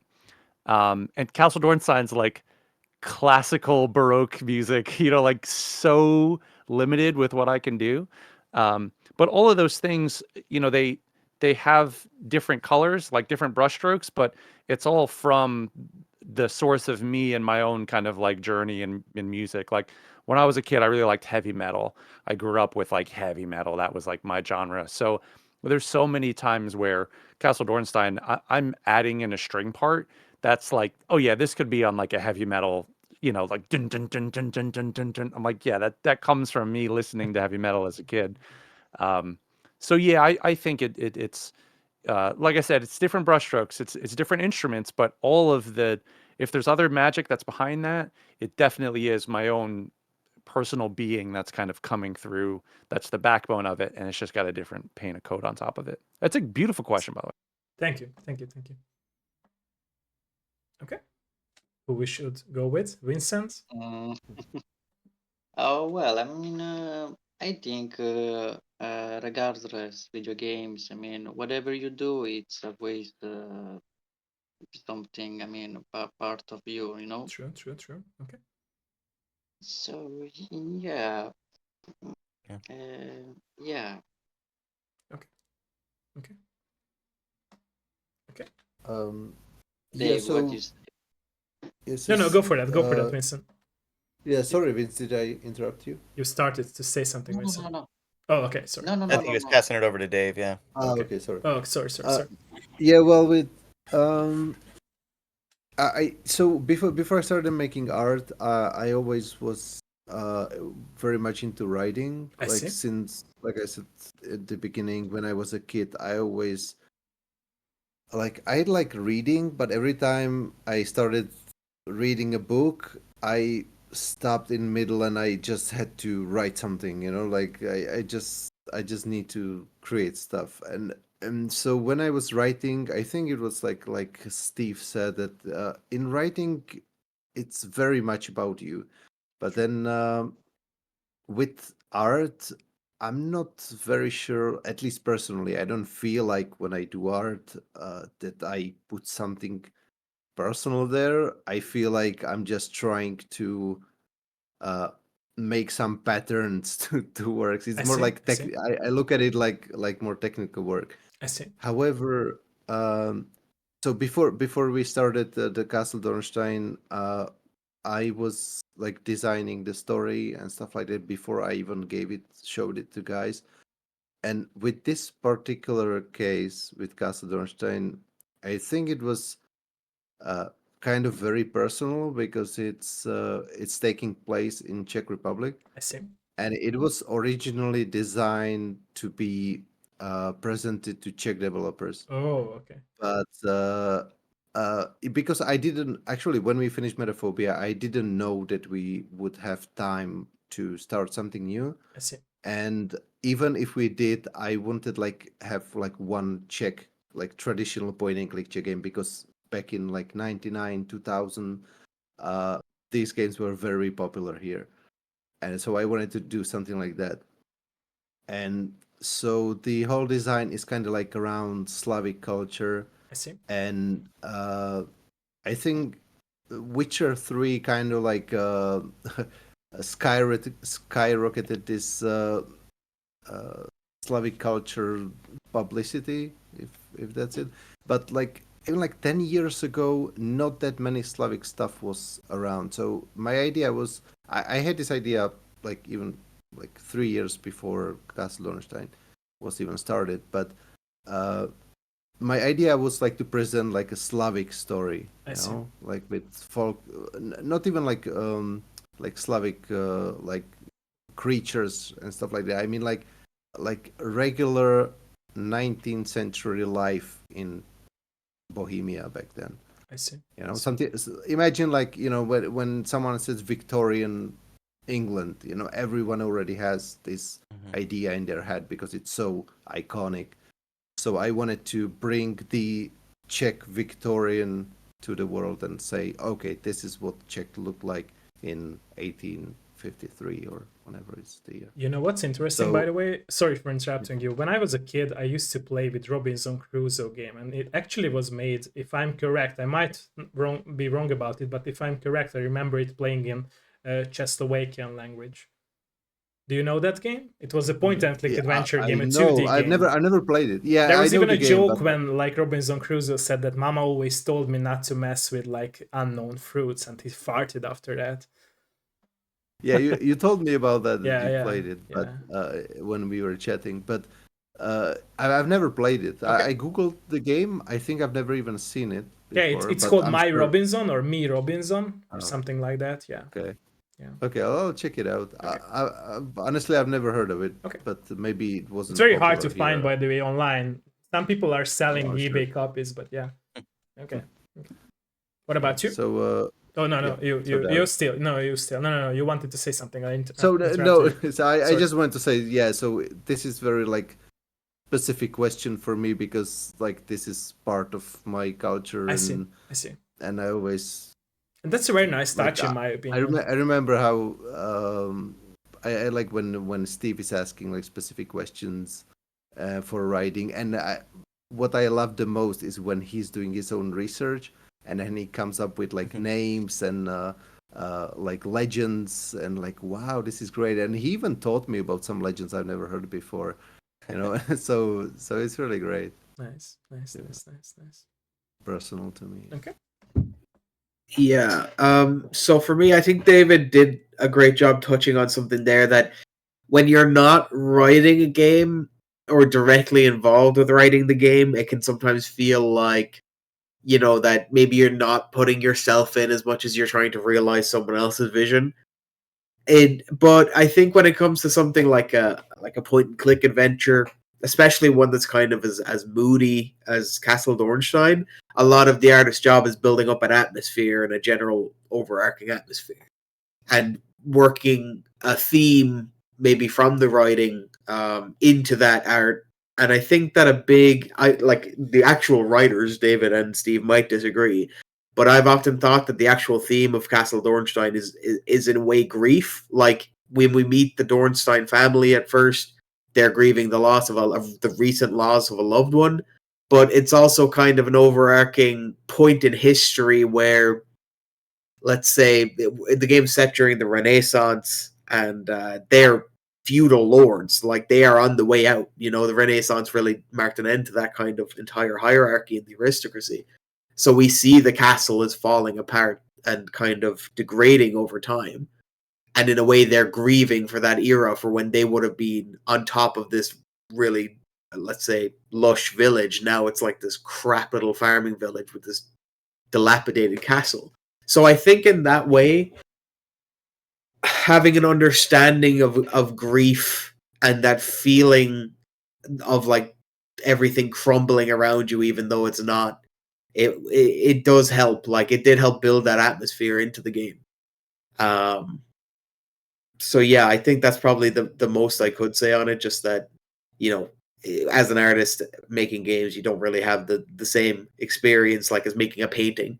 You know, if you're making a painting, it's a very personal thing. Whereas, you know, obviously we're realizing each other's visions, ideas. Vince might come up with something, I'm doing it. It's not me thinking I'm pouring my heart and soul into this thing Vince came up with. But you know, yeah, but you can also like relate to the theme, right? So, for example, Yeah. like having grief over somebody you lost, it's also like a theme that you can relate to if you had that in your life, or any of us had, right? So even players, right? So if they look at Yeah. the art style and they see that it's coming to life by the art and the animation, it's also something that they can relate to if they had those things in their life as well. So Yeah. losses, for example. Yeah. Okay. Exactly. Okay, thank you again for all of your honesty on that topic. Thank you. Hmm. Okay, so my next question would be, when did you guys found your own style in your talent? So what was the time when you like found out that, okay, it's my own style? Was it before that you started working together, or was it something that you started to realize when you started working on these projects together? Honestly, personally, start before. Okay. Yeah, to me, Okay. started before. I see.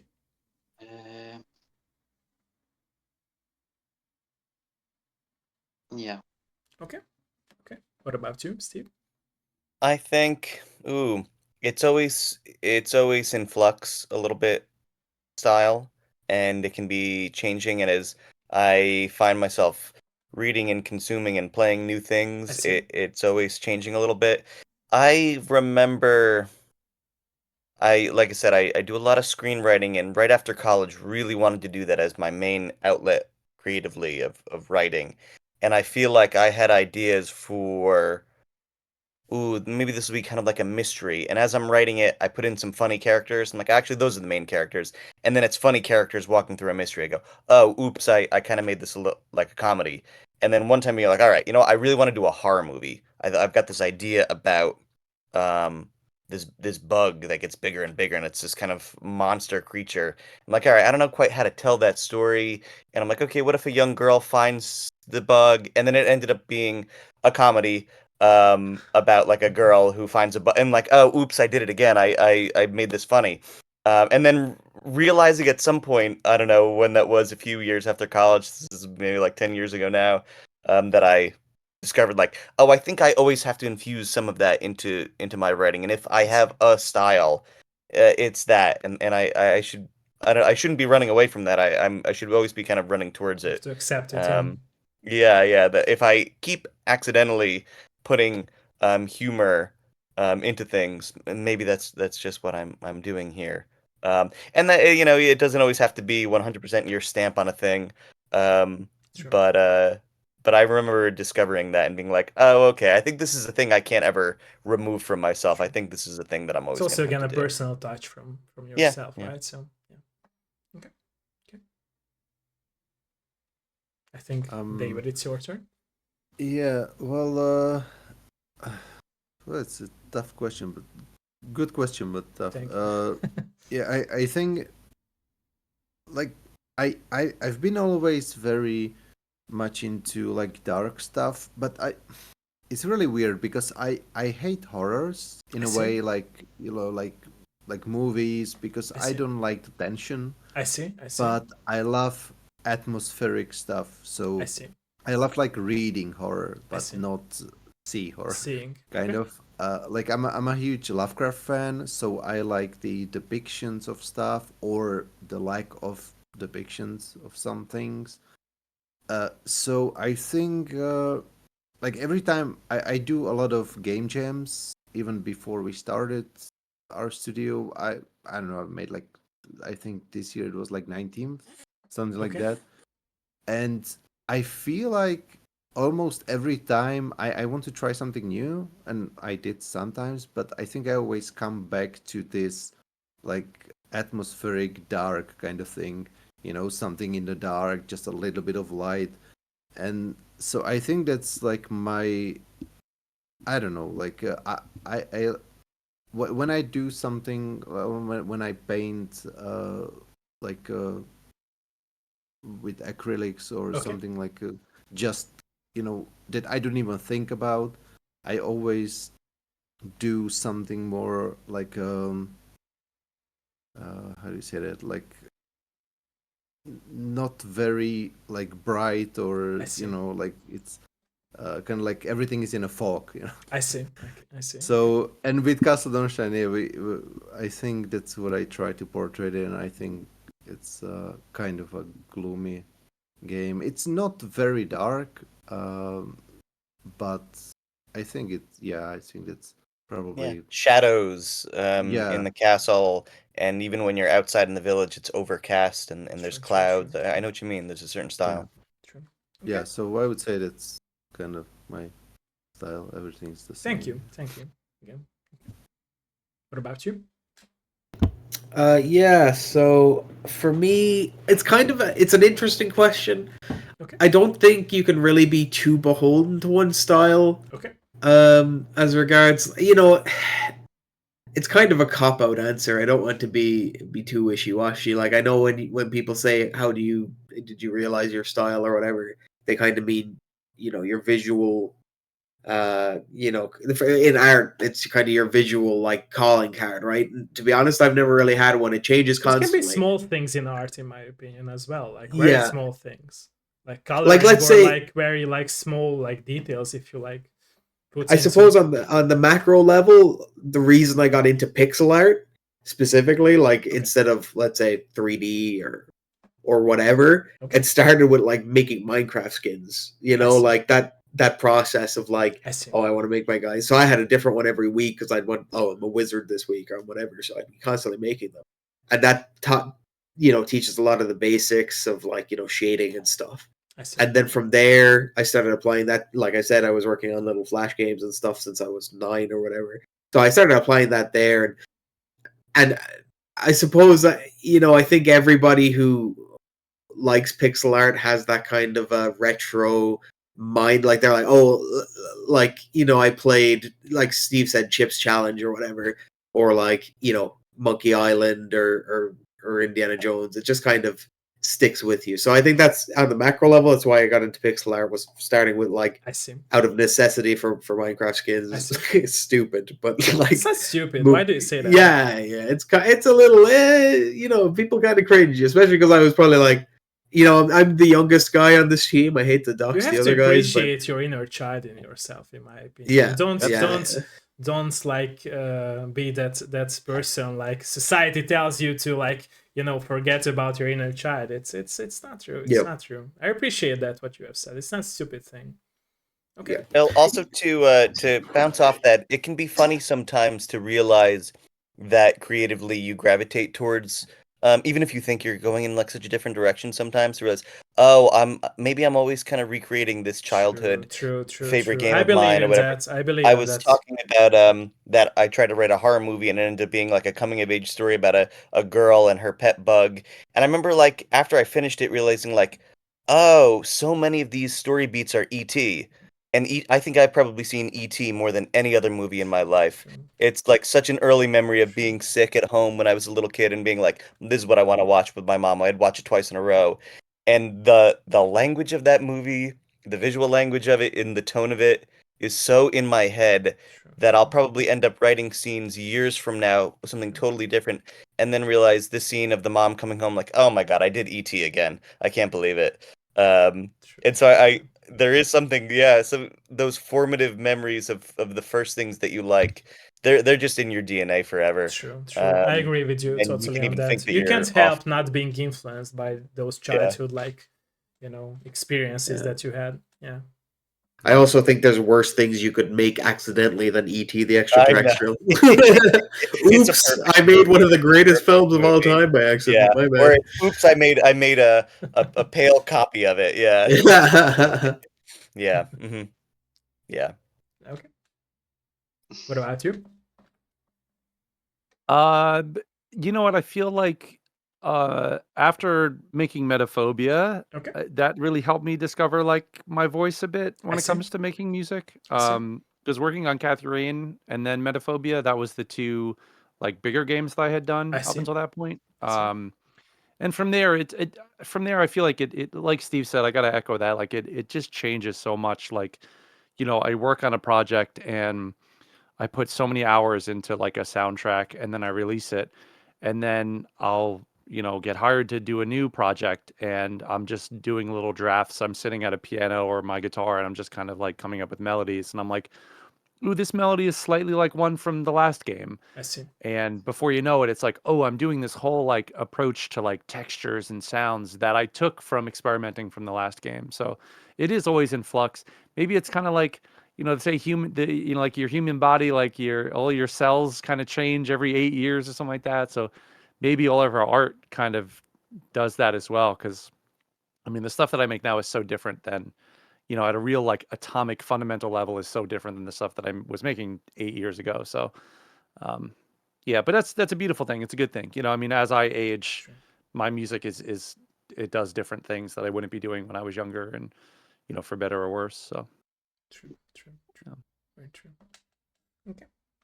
So now another personal question from me would be: how have you changed as a person in other territories of your own life from being a game developer and working on games now together? Also, again, questions or question goes to all of you.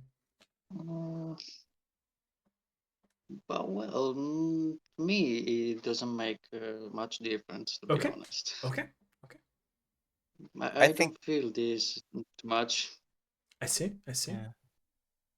For me, it's the collaborative nature of it, and that I'm not just writing for myself or for some dream project that might one day be made. I'm very much working with Dave's idea and working within Slavic folklore. Interesting. You can't I leave your wouldn't have books picked that on the myself. shelf, right? What you wanted to for yourself, right? I can relate to that.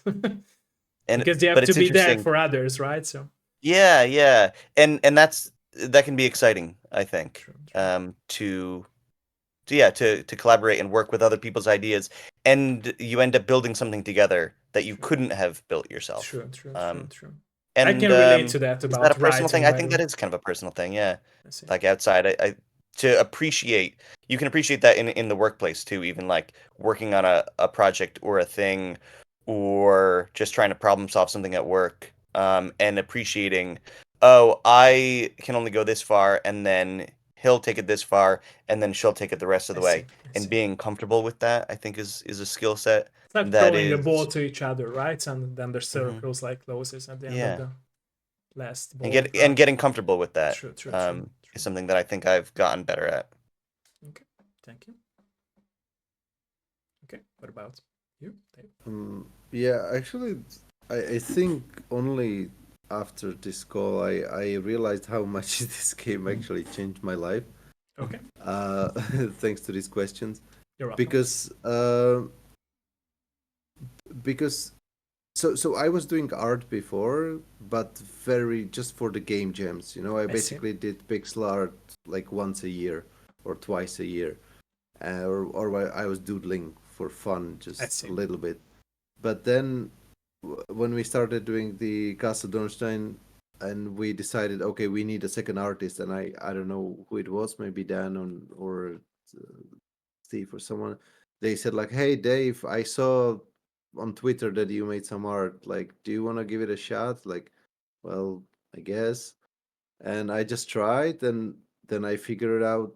I think it was kind of like an ego boost because I didn't know it was good, but guys told me, okay, it's decent. So like, wow, maybe I'm onto something. And then it so this I acquired this skill because I was kind of like forced to work on this, and thanks to that I got better to the point where I could do it. I don't want to. I know I don't like the word professional level because I don't think I'm a professional, but on like a job level that you can actually like do job for hire. I see. So that's kind of like my half of my work now is like I mean like on my in my personal life is that I do art for hire and teach. Like I said, I teach I see. people and stuff like that. So and everything just thanks to the fact that I was kind of forced to do art for Castle Dornstein. So I see. I think I think that that's the biggest thing that changed my life literally. Like it's my job now. So yeah. I see. Thank you. Okay. What about you? Great. Yeah, for me, I suppose I mentioned I've been working on games since I was young, so Okay. like I can't rightly remember a time when I didn't make games. So at the Okay. same time, it's hard to say how my life has changed because it's changed a lot because I've grown up into an adult. True. Understandable. But at the same time, I think developing games has really given me an appreciation for the media I consume in general. I see. Like if I'm watching TV, and there's something really visually interesting or something like I could. It's given me a new appreciation, or at least a continuous appreciation for the general craft. I see. And it's like Steve said earlier, you're constantly absorbing things like into your toolbox that you might want to not necessarily steal. Nobody's trying to plagiarize, but like building a visual Rolodex that you can call upon later. Like, for instance, our teaser trailer on YouTube for Castle Dornstein made during COVID, like years ago, 2020.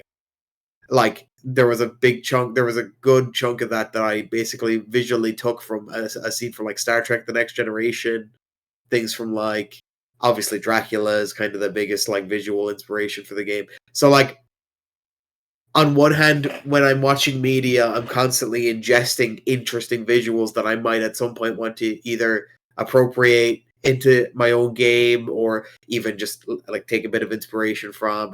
But then at the same time, it's kind of giving me, just an overall, like, I can let that wash over me as well, that yes, I'm a creative who wants to take these things in, but also just the fact that someone actually made those things in the first place to give me that power.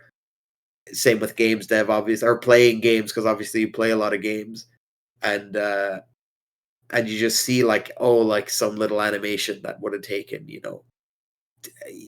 it plays out in 2 seconds, but it took somebody probably 2 weeks to do, So yeah, I think everyone should do at some point in their life something creative. It doesn't have to be games dev. True. But I think like it'll give you a completely new outlook on TV, movies, books, whatever it is. True. So yeah. True. Thank This you. is very true. Sorry to interrupt, but this is very true. Like how you actually realize that these little stupid little things actually take you so much work, and you can see that on like during like these game jams. I don't know if you know Ludum Dare. It's like a game jam that takes 48 hours. No, I didn't know that. And so I always do it like from really like 7 a.m. to 10 p.m. for those 2 days. So it's like you work like 12 hours every day, and then the game literally can be finished in like 3 minutes. And then again, like my wife tries the game, like that's it. Like yeah, that's it. It's like it took me 2 days. Like okay, well I finished. Tell it. her Like, it's similar to cooking, right? She cooks the meal and you eat it and it's totally gone, right? So it's similar to cooking, I would say. Yeah, in my house I'm the cook though. Oh, okay. So, Okay. So you can't have like examples. Yeah. Okay. Yeah. That's a very good point what Darren made. It really makes you realize and really find out how like everything actually works, that it's not just okay, you just click here, you do that and it's finished. You either it's have really to like, teach her cook or either have to teach her make games, right? So yeah.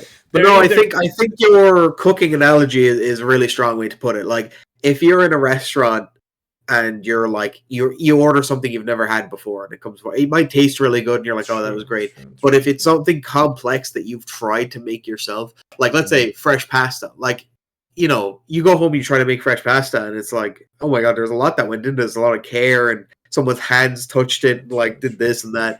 Like, I think that's a great analogy, yeah, for that kind of. It's that extra love, right, for the foods to make. Yeah. That's extra passion, right? So. But I suppose then on the other side of the coin, then when you kind of play a game that maybe was made with a little less love, and I don't mean to be like AAA games. I love them. I think there's a lot of good work that goes into them on every level. But sometimes you'll play, like, let's say a mobile game that somebody just cranked out or AI generated or something, and you just know that the love wasn't there. I think then having worked on games affects you even more. Then you're like, there is a void here that maybe a normal player wouldn't notice. You know. True. I agree with that. Yeah. Yeah, and to go off of that, sometimes too, I think that I can get more inspired by a thing that I dislike than a thing that I love, because it makes me frustrated, and I go, "Ooh, no, I know that this should have been written that way, or I know that it should have been set up that way." It's like a challenge, right? Yeah, and you start to problem solve a little in your head, and also too, I think it's interesting what we're talking about, like finding these little moments of inspiration that you might not have beforehand, where maybe you would have just watched this movie or TV show passively, but now that you're actively creating something. Dara, you were talking about when you made the trailer being inspired by a scene from Star Trek. I remember thinking that was so cool. The concept for the trailer was like an old man strikes a match and lights a candle, and it's like a very dramatic, cool shot. And you had highlighted as inspiration. It was like two Klingons talking, and similarly they light a candle and strike. No one would ever see this and think, "Oh, that's Star Trek." It's probably a pretty obscure scene, but when you're watching something, it jumps out to you like, "Ooh, the way that's lit is how I want to light that." And things in your life too, where they just kind of come up, and like a vacuum, you just end up like sucking up all these different inspirations and ideas, and seeing a thing, even in a maybe not very good movie or in a game that's frustrating to you, and be like, "Oh my god, the way they designed that is cool. I want to do something like that." True. Even if I don't like the rest of the game, whatever. And you're right, Steve, that it's not just even in media, it can be in life. Like me and David have visited like numerous castles and stuff. We're blessed that Ireland and Czech Republic have a lot of castles. So we've gone to a lot of physical real castles ourselves and seen like there's a cool window archway there. I'm gonna take a picture of it and send it to the boys. We're gonna put it in the game, you know. Nice. Like these stupid little details that were built hundreds of years ago that you're like, I'm stealing that from my video game. And they don't know it. It's my favorite part too. You have to pay homage for those people, right? Yeah. And it's these little things, like we sometimes go to, I don't know, like a city center in Czech, one of the like biggest cities, and there's this like old house, and then I'm taking a picture of like a stupid, like Dara said, like a stupid window or something, and again, like my wife or my friend is asking me like, what are you doing? Like, oh yeah, I'm sending this to the guys in the USA to see. You're working again, right? Yeah, always in your free what time. happened to Dan? I'm not sure. There is the banana, so it transitions into a banana. And I think too, this is maybe another way of answering your question before about do you know your style, and do you put yourself into a thing? It doesn't always have to be like, this happened to me and I'm inspired by. It can just be your own unique collection of influences. And so for Dave, it's also personal, right? Because it's you that you experience it. Yeah. I'm the only one that is familiar with XYZ and has visited these castles and these specific things while watching this TV show, and put it all together is a unique expression. And then times that by 5, and then you've got something very interesting. True, very true. The mix, like you said, it's a cocktail. Yeah. Okay, we are waiting for. Yeah, we kind of interrupted his part, so. Yeah. advertisement part, right? So yeah. Okay. Sorry, I'm back. He's back. Here it's your turn. It is your turn. Oh, I don't remember the question. Yeah, I don't know either. Oh, you don't remember the question? No. Okay, let him know. Let him know you started. So you are the host now. You were supposed to. You were supposed to say what things that you learned during the dev you used in real life. Sorry, was that it? Yeah, I think that was the last question. Oh, Yes. okay. Oh, good memory. A thing that I'm always like personally working on is trying to not like fall in love with things that I make. I feel like it's easy for me to make something and then say, yeah, it's great, I love it. In video game work, specifically as a musician coming into video game work, it's really easy to fall into the trap where you make music and you're like, it's great, it's going to be great, and then you realize it's like, no, it's very off. It doesn't fit the scene. Like specifically point and click games, the tone is really important, and so many characters don't have like really like robust faces. Like the designs of faces could be so low fidelity that you can't really see really exactly how much sarcasm they're really using in a dialogue, right? True, and the music has to match that. And I think like Day of the Tentacle, Monkey Island, some of those games where it's like, yeah, the music really has to be on point, or a lot of the tone of those kind of things, those kind of scenes aren't going to come through. So for me, personally, like I keep having these learning moments where it's like I'm learning about feedback and how to get feedback and kind of turned it into like an objective thing and something that helps me to not get so attached to things that I create and then put out there. And I feel like all game developers have that to an extent, because we all just assume that players like the things that we're making, that a puzzle is fun, that a story is interesting. So we all kind of deal with that at different levels. But for me, it's this constant like back and forth learning moment for me of growing to be like, yeah, I'm learning about feedback and motivations behind feedback. So that's kind of my big takeaway. That's a great point, Dan. Yeah, that's a huge one. The fact that you can, just because you made something doesn't make it good, and you might need to say goodbye to it. Especially, we touched earlier on how the game's taken a long time to make. Like, there's stuff we worked on years ago that like you remember spending a week on it, or like many hours on it, and you're like, oh, we can't get rid of that, man. I worked on that so long. But you just gotta, sometimes you just gotta cut it, right? Like, it's like, so I think that's a great point, Dan. The ability to just say goodbye to some old work or something that isn't good or whatever. I see. Yeah, I think it was Stephen King who said, "Kill your darlings." Like, yeah, exactly. Very scary saying or quote, yeah, but well, yeah. It's a great book, by the way. I don't know what it's called, but it's like his memoirs or like his On Writing. On Writing, yes. Okay. Yes. Yeah, it's like a combination of his life and like advice how to write, basically. I see. Okay. On stuff. I see. Okay, so before I will jump into some more questions from me, are you down to answer some questions from the chat, from the community itself? Okay. If there's any, yeah, sure. Okay, yeah. let us know. It's late on my side, I know that, but let us know. Ladies and gentlemen, we touched here a lot of topics. If you have any questions, please let us know. You will be also able to ask questions in the Discord as well, but let me know.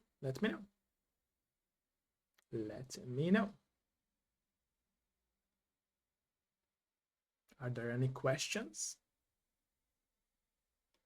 Bármilyen kérdés, hölgyek, urak? Any questions? Let me know. Feel free to speak up. Okay, Minnie has a question. How hard it is to work together if you have different like word views or different like what is it in English? Personalities. Yeah, you see, I think the problem with this question, and it's a great question to your viewer who asked it, we're all just the same guy with one brain. Like it's just so happened that we we're touched all this topic before, so yeah. Yeah, we're all like we're all very progressive people. Like there weren't any political differences really between us. I don't think, at least nothing's come up. You know, we all kind of are very supportive of, you know, kind of progressive ideas and stuff. So there's no like just there's been no tension there. And then like in kind of the actual process of making the game, I suppose there's been there's just been so little resistance, and that's pure luck. Like I'm sure as a games dev, you're going to end up, if you're working on multiple teams, at some point you're going to end up with disagreements or not really getting along with people, or different, like Minnie said, different personalities. But and I'm sure you can overcome that, just, you know, because at the end of the day you're all professionals, and games dev is a very like difficult and a very often unrewarding kind of industry to be in. So if you can look past that kind of, like, you know, if you can, so if you can show a mutual respect that that person went through the gauntlet they went through to fight for the support for their family, to, you know, to learn how to make the games by themselves, True. you know, then you'll get by anything. It doesn't really matter, right? But it just so happens that we're, as a group, we're literally the same guy, right? So yeah, that's the quote. Yeah, and I think to tack on to that, from a creative perspective, when you have all agreed that you're working on this project, then I think you get towards a nice, healthy agree or disagree in pursuit of the best thing for the project. And so I think the puzzle should be this because I think that would be fun. Dan thinks the puzzle should be this way, a different way, because it would be fun. And then we'll kind of put it to a quick vote of like, but what actually would be better for the game when we know that the next sequence of events is blank, and we go, okay, then I guess I just realized now that my idea doesn't work as well as Dan's idea, because we're seeing that it goes in that direction. And yeah, I think Dara's right. We're just so fortunate that we don't have strong disagreements, but we've just gotten to that point where, well, what's best for Castle Dornstein? Is the way we resolve. It's like you put your disagreement above your ego and above your personal life. Yeah, right? and So, I don't have the best advice for if you're in a group where someone is being more stubborn and more egotistical. I'm not quite sure how to navigate that, but to try to point that person towards, sure, and you're great at this, and that's a great idea, but I don't think it'll fit for this reason, is maybe the way to focus that. I think. I think we're very, very lucky. Like so this studio was basically my first like real group of people that I started with. So for me it was like a default, and I just thought, okay, so this is probably like every studio like that. But when I started doing art, I was working with many programmers and designers and stuff like that for different projects, and I just realized how lucky, like really, how lucky we are. I work with people who were just, well, very stubborn, who were not able to, like we were not able to finish most of the stuff that I was hired for, right? Because so I just like got paid for a little bit, and then we just, okay, sorry, we will not continue. I mean, it doesn't mean always that they are they are not talented enough or something like that. It's just the human self, talent. It's person itself, right? So yeah, you can't avoid to have these people around in the world. Yeah. So I think we are very lucky to be both. Again, it sounds probably very like egoistic, but I think we are like both talented in each aspect of what we do, and you help each other, like you said it beforehand. So I mean, we are not like super professionals. No, I understand what you said. Yeah, on the level that we work for, I think, like, you know, for these kind of games, many people work like alone or just in a team of two. True. So then you have a person that, like, one person is doing writing, art and music all at the same time, right? And then maybe they are like okay with everything. But we have like Steve is excellent writer, Dara is excellent. Sorry, It's artist. okay. Something. He's good at something. Dan, We don't He's know good what at it is yet, something, yeah. but trying to figure it out. You know? Dennis, I keep the spirits high. I'm a cheerleader, you know. you know, Dennis, He's good. Dennis like professional musician, and Vince is he's been doing codings for I don't know how old he is, right? So The for beginning of many time. years. So it's like both, like each of, like, you know, like Vince cannot do music or I cannot do music and Dan cannot code, you know, and things like that. So we like really work great together because like each of us has that like special talent Like for small that Lego specific- pieces put together into like Yes. building a house, right? and So at the same time on the human level, like I think if we lived like in one country, I think we would see each other like at least like 3 times a year, or we would go for a vacation. And we already even like were thinking about it, that guys from the US would go to London when nice. we went there. Nice. But That's you know, cool. it's expensive and True, time consuming, true, and true. so it's not that easy. But yeah, but I think there is that special connection. You will make hit games, and then you will have so much money, so you will have more freedom as well, right? So that's the Yeah. plan. That's the plan. Yeah. You But gotta. I think Vince said it good as well. That let's say if I don't know the person who asked the question in chat, if they're a developer themselves or if they're just interested or what. But I like what Vince said, where you will know pretty quickly. Like as someone who joined a lot of teams before Digital Mosaic, you will know within a month or two, even sooner, if the vibe isn't They right. call it emotional awareness, right? Or something like that. Yeah. Yeah, you might not know why it's not going well, but you'll know. Whereas again, it was that very early in Digital Probably Mosaic's he had life. experiences with that, right, Vincent? So you had bad experience as well with some people before, right? So that's why you learned it the hard way. I suppose, right? But if I'm not correct, let me know about it. Yeah, I mean, it's difficult to work with other people. I mean, but as we said before, if there is the chemistry in the beginning, it's good. I mean, but yeah, I mean, it's difficult I see. if you don't find that chemistry. I see. Yeah. It's difficult, yeah. So I personally, I rather prefer not working if I don't find that. No. I see. I see. Yeah. Thank you. Thank you. Okay. Is there anything that any of you would like to add to the question? No, I don't think so. Yeah. Okay. Thank you, Minnie. Okay. Thank you again for the question and the answers as well. Cheers. Great question. Any more question? Ladies and gentlemen, like I said, I know it's late, but if you're still awake, please let us know if there is any more question. Any more question? Bármilyen más kérdés, hölgyek, urak? Bármilyen más kérdés? Any more question? While we are waiting for the question, do you guys think that, again, question goes to all of you, do you guys think that now you're at the right place of your life?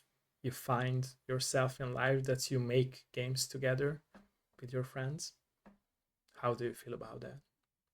Since it's a dream of all of yours, right? So that's why I'm asking that. Do you feel like now you arrived at that place where you wanted to be, and now you can keep on going to challenge yourself within this life of yours?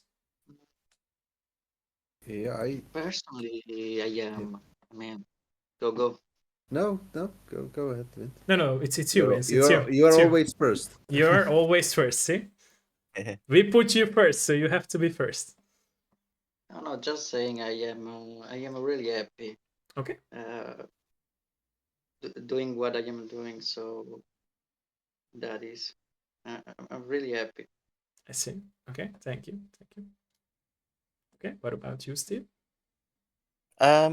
Yeah, it's an interesting question. And I think that I maybe haven't always thought about games as being a creative outlet, Yeah, but you always mentioned wanted that. to have creative Yeah, you outlets. mentioned that. And so to kind of stumble into it is exciting, and is this the right moment in life? It just is the moment in life, so it just happens naturally. I see. And yeah, I don't know. I think it feels like a good fit. It feels like a good fit. I see. Yeah. Okay. Okay. What about you, David? Yeah, it's really great, and I think I only recently realized like how lucky I am. Okay. Because I think I have that problem that I always keep like I always feel like something is wrong and I want to improve on my life. I see. So maybe like when you that's the influence behind you making these foggy art style, I would say, right? Maybe, I don't therapy know. session. But, See, I told you, therapy session. yeah. My dev live show is a therapy session, not just for me, but for Yeah. my guests as well. I always say this. Yeah, I should be working in a way different territory, right? Yeah. Analyzing people is my way to go. Yeah. Sorry for that. No, I don't it's a have a good degree point. in that, but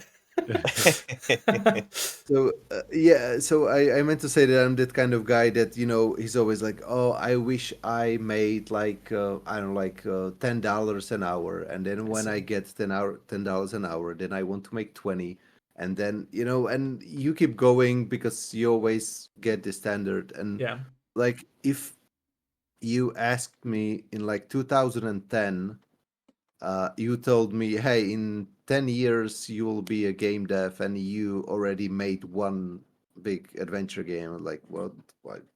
Like, it's stop like, it. no It's way, not me. man.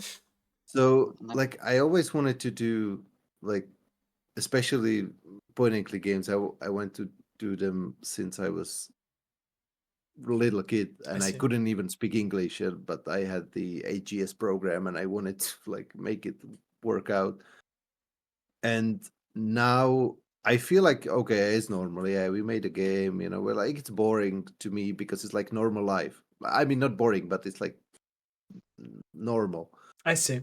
But if I try to look at it from the perspective back then, I'm like, wow, we actually made a game, and it was kind of a good game, and now we are making even better game. Like, it feels like it's even better. And and I actually have a team, because like back then I was like, well, how do I find a program? How do I find a music guy? How will I ever learn to do art? And things like that. So now actually we are having all of that.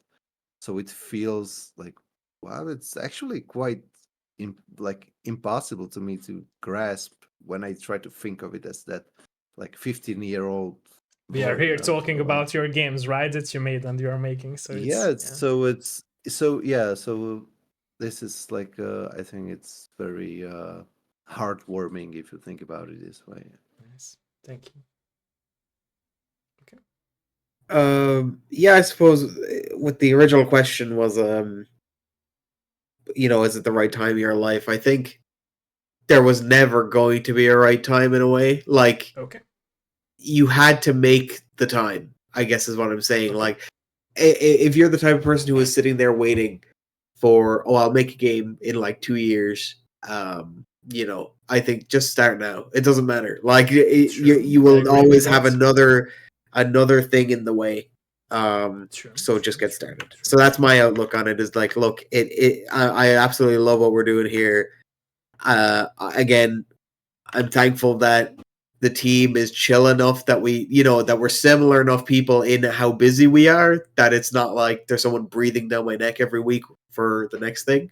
So I guess work at your own pace, and start now. Yeah. So that's me. Yeah. A phrase that I've been hearing a lot lately that I connect with is perfection is the enemy of finished. And so do you have that written on the mood board, Dan? Is that where I'm getting it from? Done is better than perfect. That's maybe, yeah. I've heard different versions of that recently, and I think that's what Dara is saying, is that like you can't always wait for a moment to hit.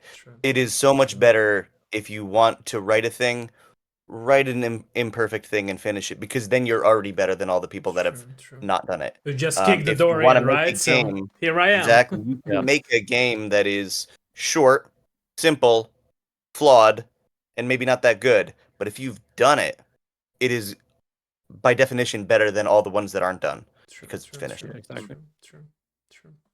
Okay. So make that moment. Yeah. Thank you for that. What about you?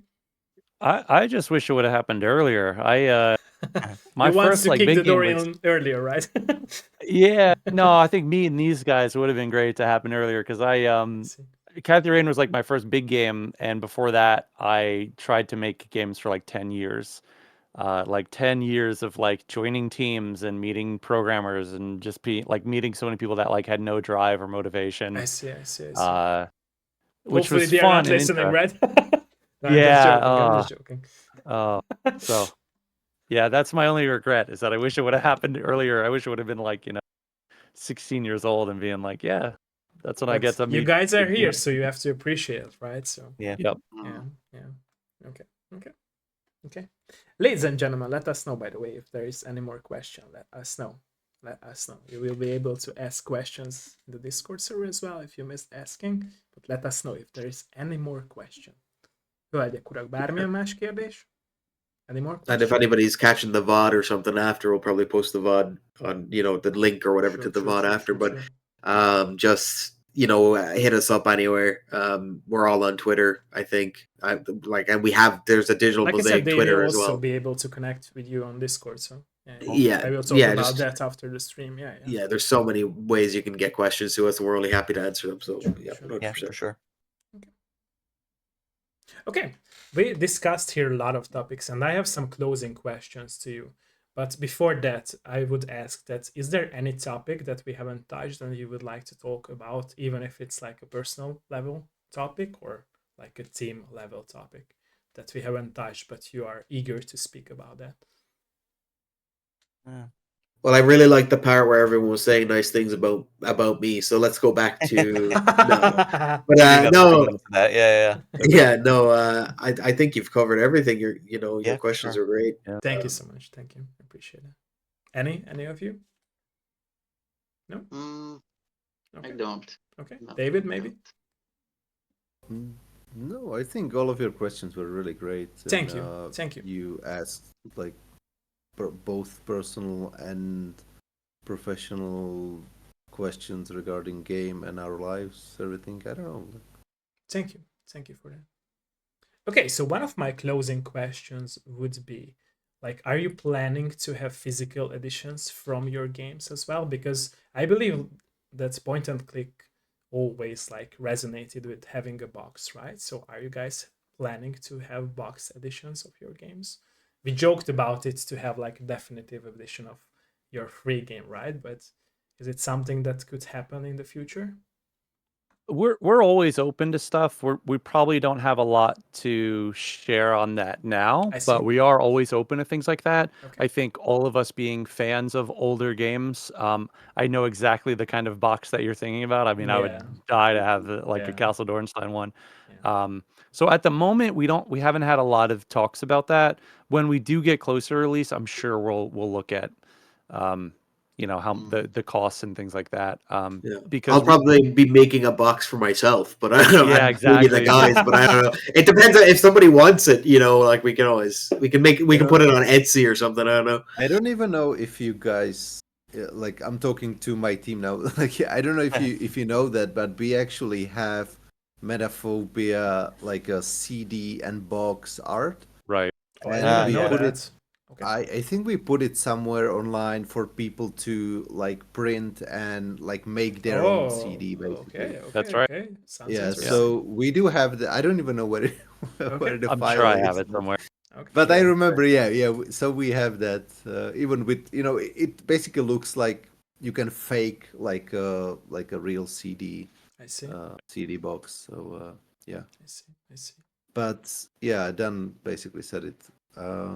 We are open to, but I think at the moment, like there is nothing we can really say about that. So. I see. Spoiler time. Okay. So my closing question would be, on a personal level, what would be your advice? Again, question goes to all of you, to people who would like to start making games. And question goes to your personal talents. So what about you, Vincent? Personally, I feel like to advise if you want to do games, Okay. or whatever things real. Don't focus about making money. Okay. That is, I respect think, that. Okay. to me, that is a huge mistake. So yeah, that is just do it, and if you earn money, then it's okay, but don't focus about that. Okay. I respect that. That is. I respect that. Bro fist. I respect that. Okay. What about you, Steve? I would say a bit of advice if you're just starting: don't screen yourself too much. Don't edit your ideas too much early on. Okay. Do the thing. If that interests you, if that's funny to you, if this is cool to you, if that's frightening to you, then that's the answer. Just do that. Go with those first instincts, and then make all your mistakes and first instincts and first impressions, and see what comes out of it. And then refine that as you go. Don't wait for the perfect idea. Don't wait for the marketable idea. Maybe that's a version of what Vince is saying. Don't wait for something that, oh, this will be successful. Starting out, do what you want to do, and see what happens. Okay. Yeah. What about you, David? Yep.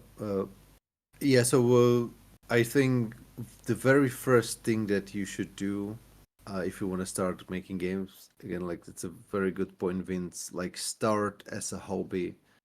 Don't ever think about money, because like it's like nowadays gaming industry's biggest as it's ever been. Sure. And it also means that it's also luring people that want to take profit of it, right? So but I mostly say that most of the developers are not money oriented. Like I talked to a lot of people from a lot of different indies, scenes, are especially mostly, indies and also like AAA, and none of them like were money oriented. Yeah, so but still, I think I there's rather like say this it's the publisher. Sorry for interrupting you. I rather would say that it's the publisher who makes people be greedy, and also the publisher side is like the more greedy people in it. Like I don't think that in a AAA company any of the developers say that, okay, I'm doing this, I don't know, artwork for Spider-Man 2 because I want money, right? So because I want to buy a new Tesla for my house. I don't think that's the fact. It could happen. I'm not saying it's not happening at any cost, but I don't think, or I don't see it very often, to be honest. I think this is kind of also this peer pressure that, like, if you're making games and you see that some random guy making game like, let's say like Vampire Survivors. I'm not saying it's a great game, but it's kind of interesting how such a simple concept became like the most selling game in history. You know, like back when it was released. So I think this is what I've noticed, that many developers are trying to make the next hit. Oh yeah, and then to copy. and then what they actually end up doing is that they will either not finish it or finish it and are not happy. That's true for Fortnite, example of mine, which I stated, right, because it was the first game that really like had the genre of the battle royale, and suddenly everyone started to copy that, right? And not a lot of companies made that far like Fortnite did with, or Epic Games did with Fortnite. Really try to look at it as a hobby. So when you go out and play basketball, you don't play because you want to be in the NBA. You just play because it's fun, right? So if it's fun for you, just think about the fun. Don't think about it as an investment. True. It's also, if it's not fun, then it means it's probably not for you. True. And it's also true for the player's perspective as well, because I think that since gaming in general became this trend, and all the players are playing, and all the people are playing games, even my neighbor's dog is playing video games probably. I feel like the other side of the same coin is that on one hand, I always wanted this to happen as a kid, but nowadays I feel like I should go back to that time when I got bullied because I was a gamer.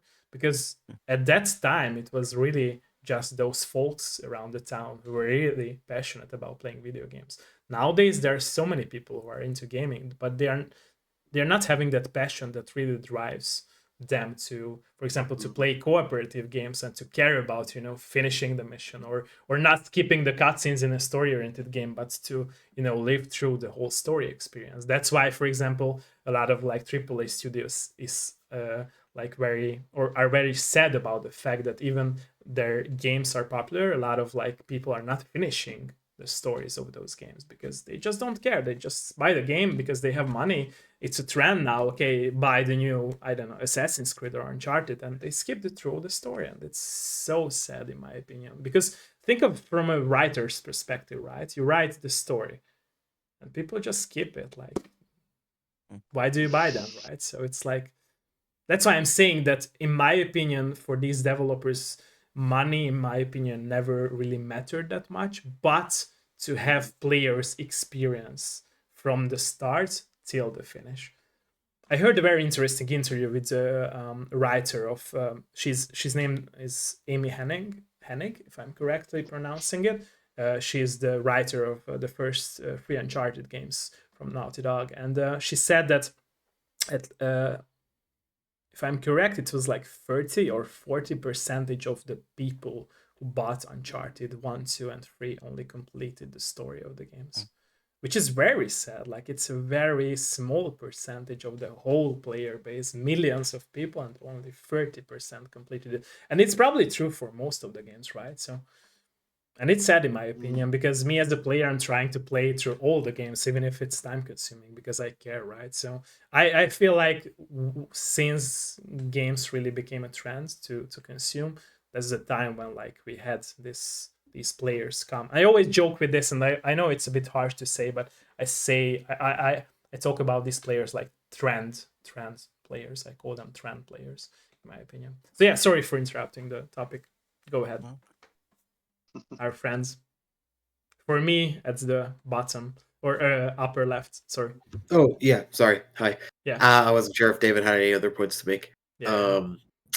But yeah, look, I mean, I know your audience is probably very kind of developer interested people. Like they might either be developers themselves or hoping to become developers, and I've been trying to kind of dole out high level advice throughout the thing. But I think if I had to give some really specific advice for whether you're an artist or just someone trying to be a game dev or whatever, is to look at scope. I think every games developer will say it, especially for your early games. Look at scope. You don't want to get caught up working in a 5-year project like we did or whatever as your first game, because again, you're going to learn so much doing your first game. True. So do everything you can to limit the scope, come up with a very simple idea and execute it.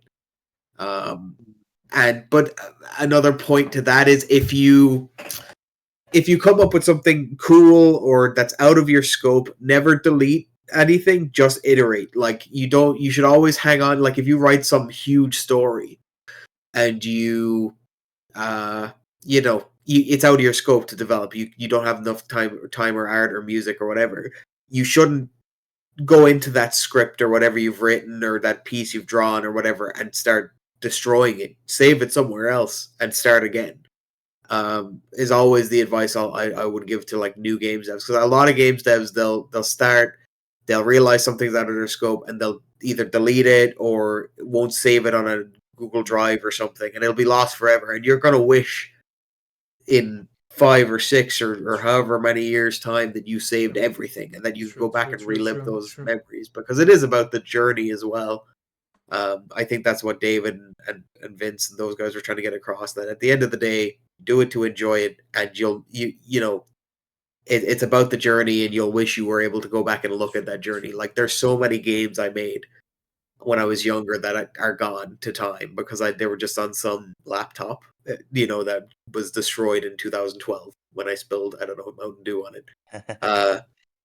So yeah, look, that's the main advice is manage your scope and don't delete, iterate instead. Okay. It also connects to what Steve said, is that like you have to appreciate everything that you have done, right? And it might be ending up like the next hit, right? Like you said about writing, that you start writing something, you don't have to scrap it, right? Or throw it in the trash bin, because it might be ending up later like hits for you. Who knows? For sure. Yeah, exactly. That I think that's the crux of what I'm trying to say is like you should be realistic about the scope you can work on right now as like a new games dev or someone without a team. But you definitely should hang on to those ideas and then maybe at some point, you can come back to it. But just and keep that in mind. I think that'll help you manage your scope too, is knowing that just because I can't make this game right now doesn't mean I'll never be able to make it. But at the same time, do be realistic about your scope. Yeah. Sorry, that taking up so much time. No. I appreciate that. Thank you. Okay, what about you? My advice is to do it for the money, actually. I think money rules everything. Do it for the money. That's it. Ga-ching. Thanks for the interview. Appreciate it. God bless the USA. No, I agree with everyone. You just got to go and do it. I think that there's a big misconception about developing games where everyone thinks you have to be so skilled to make them, but I think it's way more, the proposition is way more about effort than it is skill. And like, I wasn't born being a skilled musician. It took effort to make that stuff. And all these guys, it's just effort to make games. True. For all of us, we're all talented. We all have skills that we've worked on, but it's just the effort to make the game. So if you're someone, you're sitting there and you're like, I want to make a game, but I'm not good at drawing, that's not it. You can sit with a YouTube thing. Anyone can be taught how to draw. I think there's actually like psychological studies about that. So if you can sit if you have a pen and paper and you have access to YouTube, you can sit and learn how to draw. It's just the proposition of how much effort are you willing to put in. True. And even us at our level, it's just our effort. That's all it takes. So True. Thank you. Yeah. Thank you so much. Thank you. Okay, thank you for everything that you have just said now and your honesty and every topic that we discussed. Like I said before, is there anything that you would like to add before we close down our interview here today? We definitely want to say thanks to you. We really appreciate your time. This is definitely one of the more fun interviews I think I've ever done. I'm sure the guys think the same thing. Yeah, it's very, very fun. I love the roundtable kind of time to be open and not being rushed through questions or anything like that. So thank you. We really appreciate it. Yeah. Of course, you want to say wishlist Castle Dornstein on Steam. True. Money catching, right? Yeah. Right back. Don't forget about that. Yeah. And the definitive edition. Who might know, right? That I was talking about. I think as regards for one, yes, thank you, Remulto, 100%. It was a fantastic interview. I think to recklessly plug ourselves, I think if you have never heard of Digital Mosaic or Castle Dornstein, there's two things I can tell you to do before you spend any money on Castle Dornstein when it comes out. Check out Metaphobia, which is free. It's a bit longer, so if you're not up for checking out Metaphobia, you can check out, we're actually releasing a jam game. It'll be this Friday, I guess, because that's when the jam is over. So it'll be a bite-sized little thing we've been working on for, this week and next week.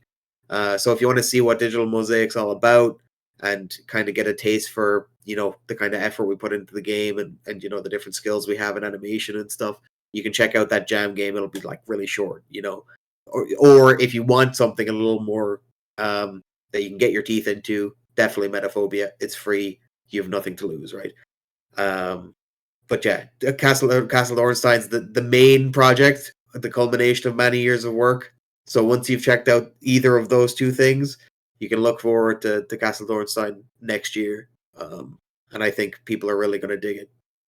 So yeah. And there is also a demo for Castle Dornstein. So if you want to try it out, try that. Yeah. It's a little outdated, actually, so that's why I was so hesitant to push it. We're gonna make a new one soon. Look out for the new demo. The vibe from the game, I think it's the main thing to see in the demo, to like the premise of the story, kind of. Yeah. I see. Cool. Okay. Thank you, by the way, also from the chat asking questions, and thank you for the answer to that question. Yeah, thanks, Minnie, for your question.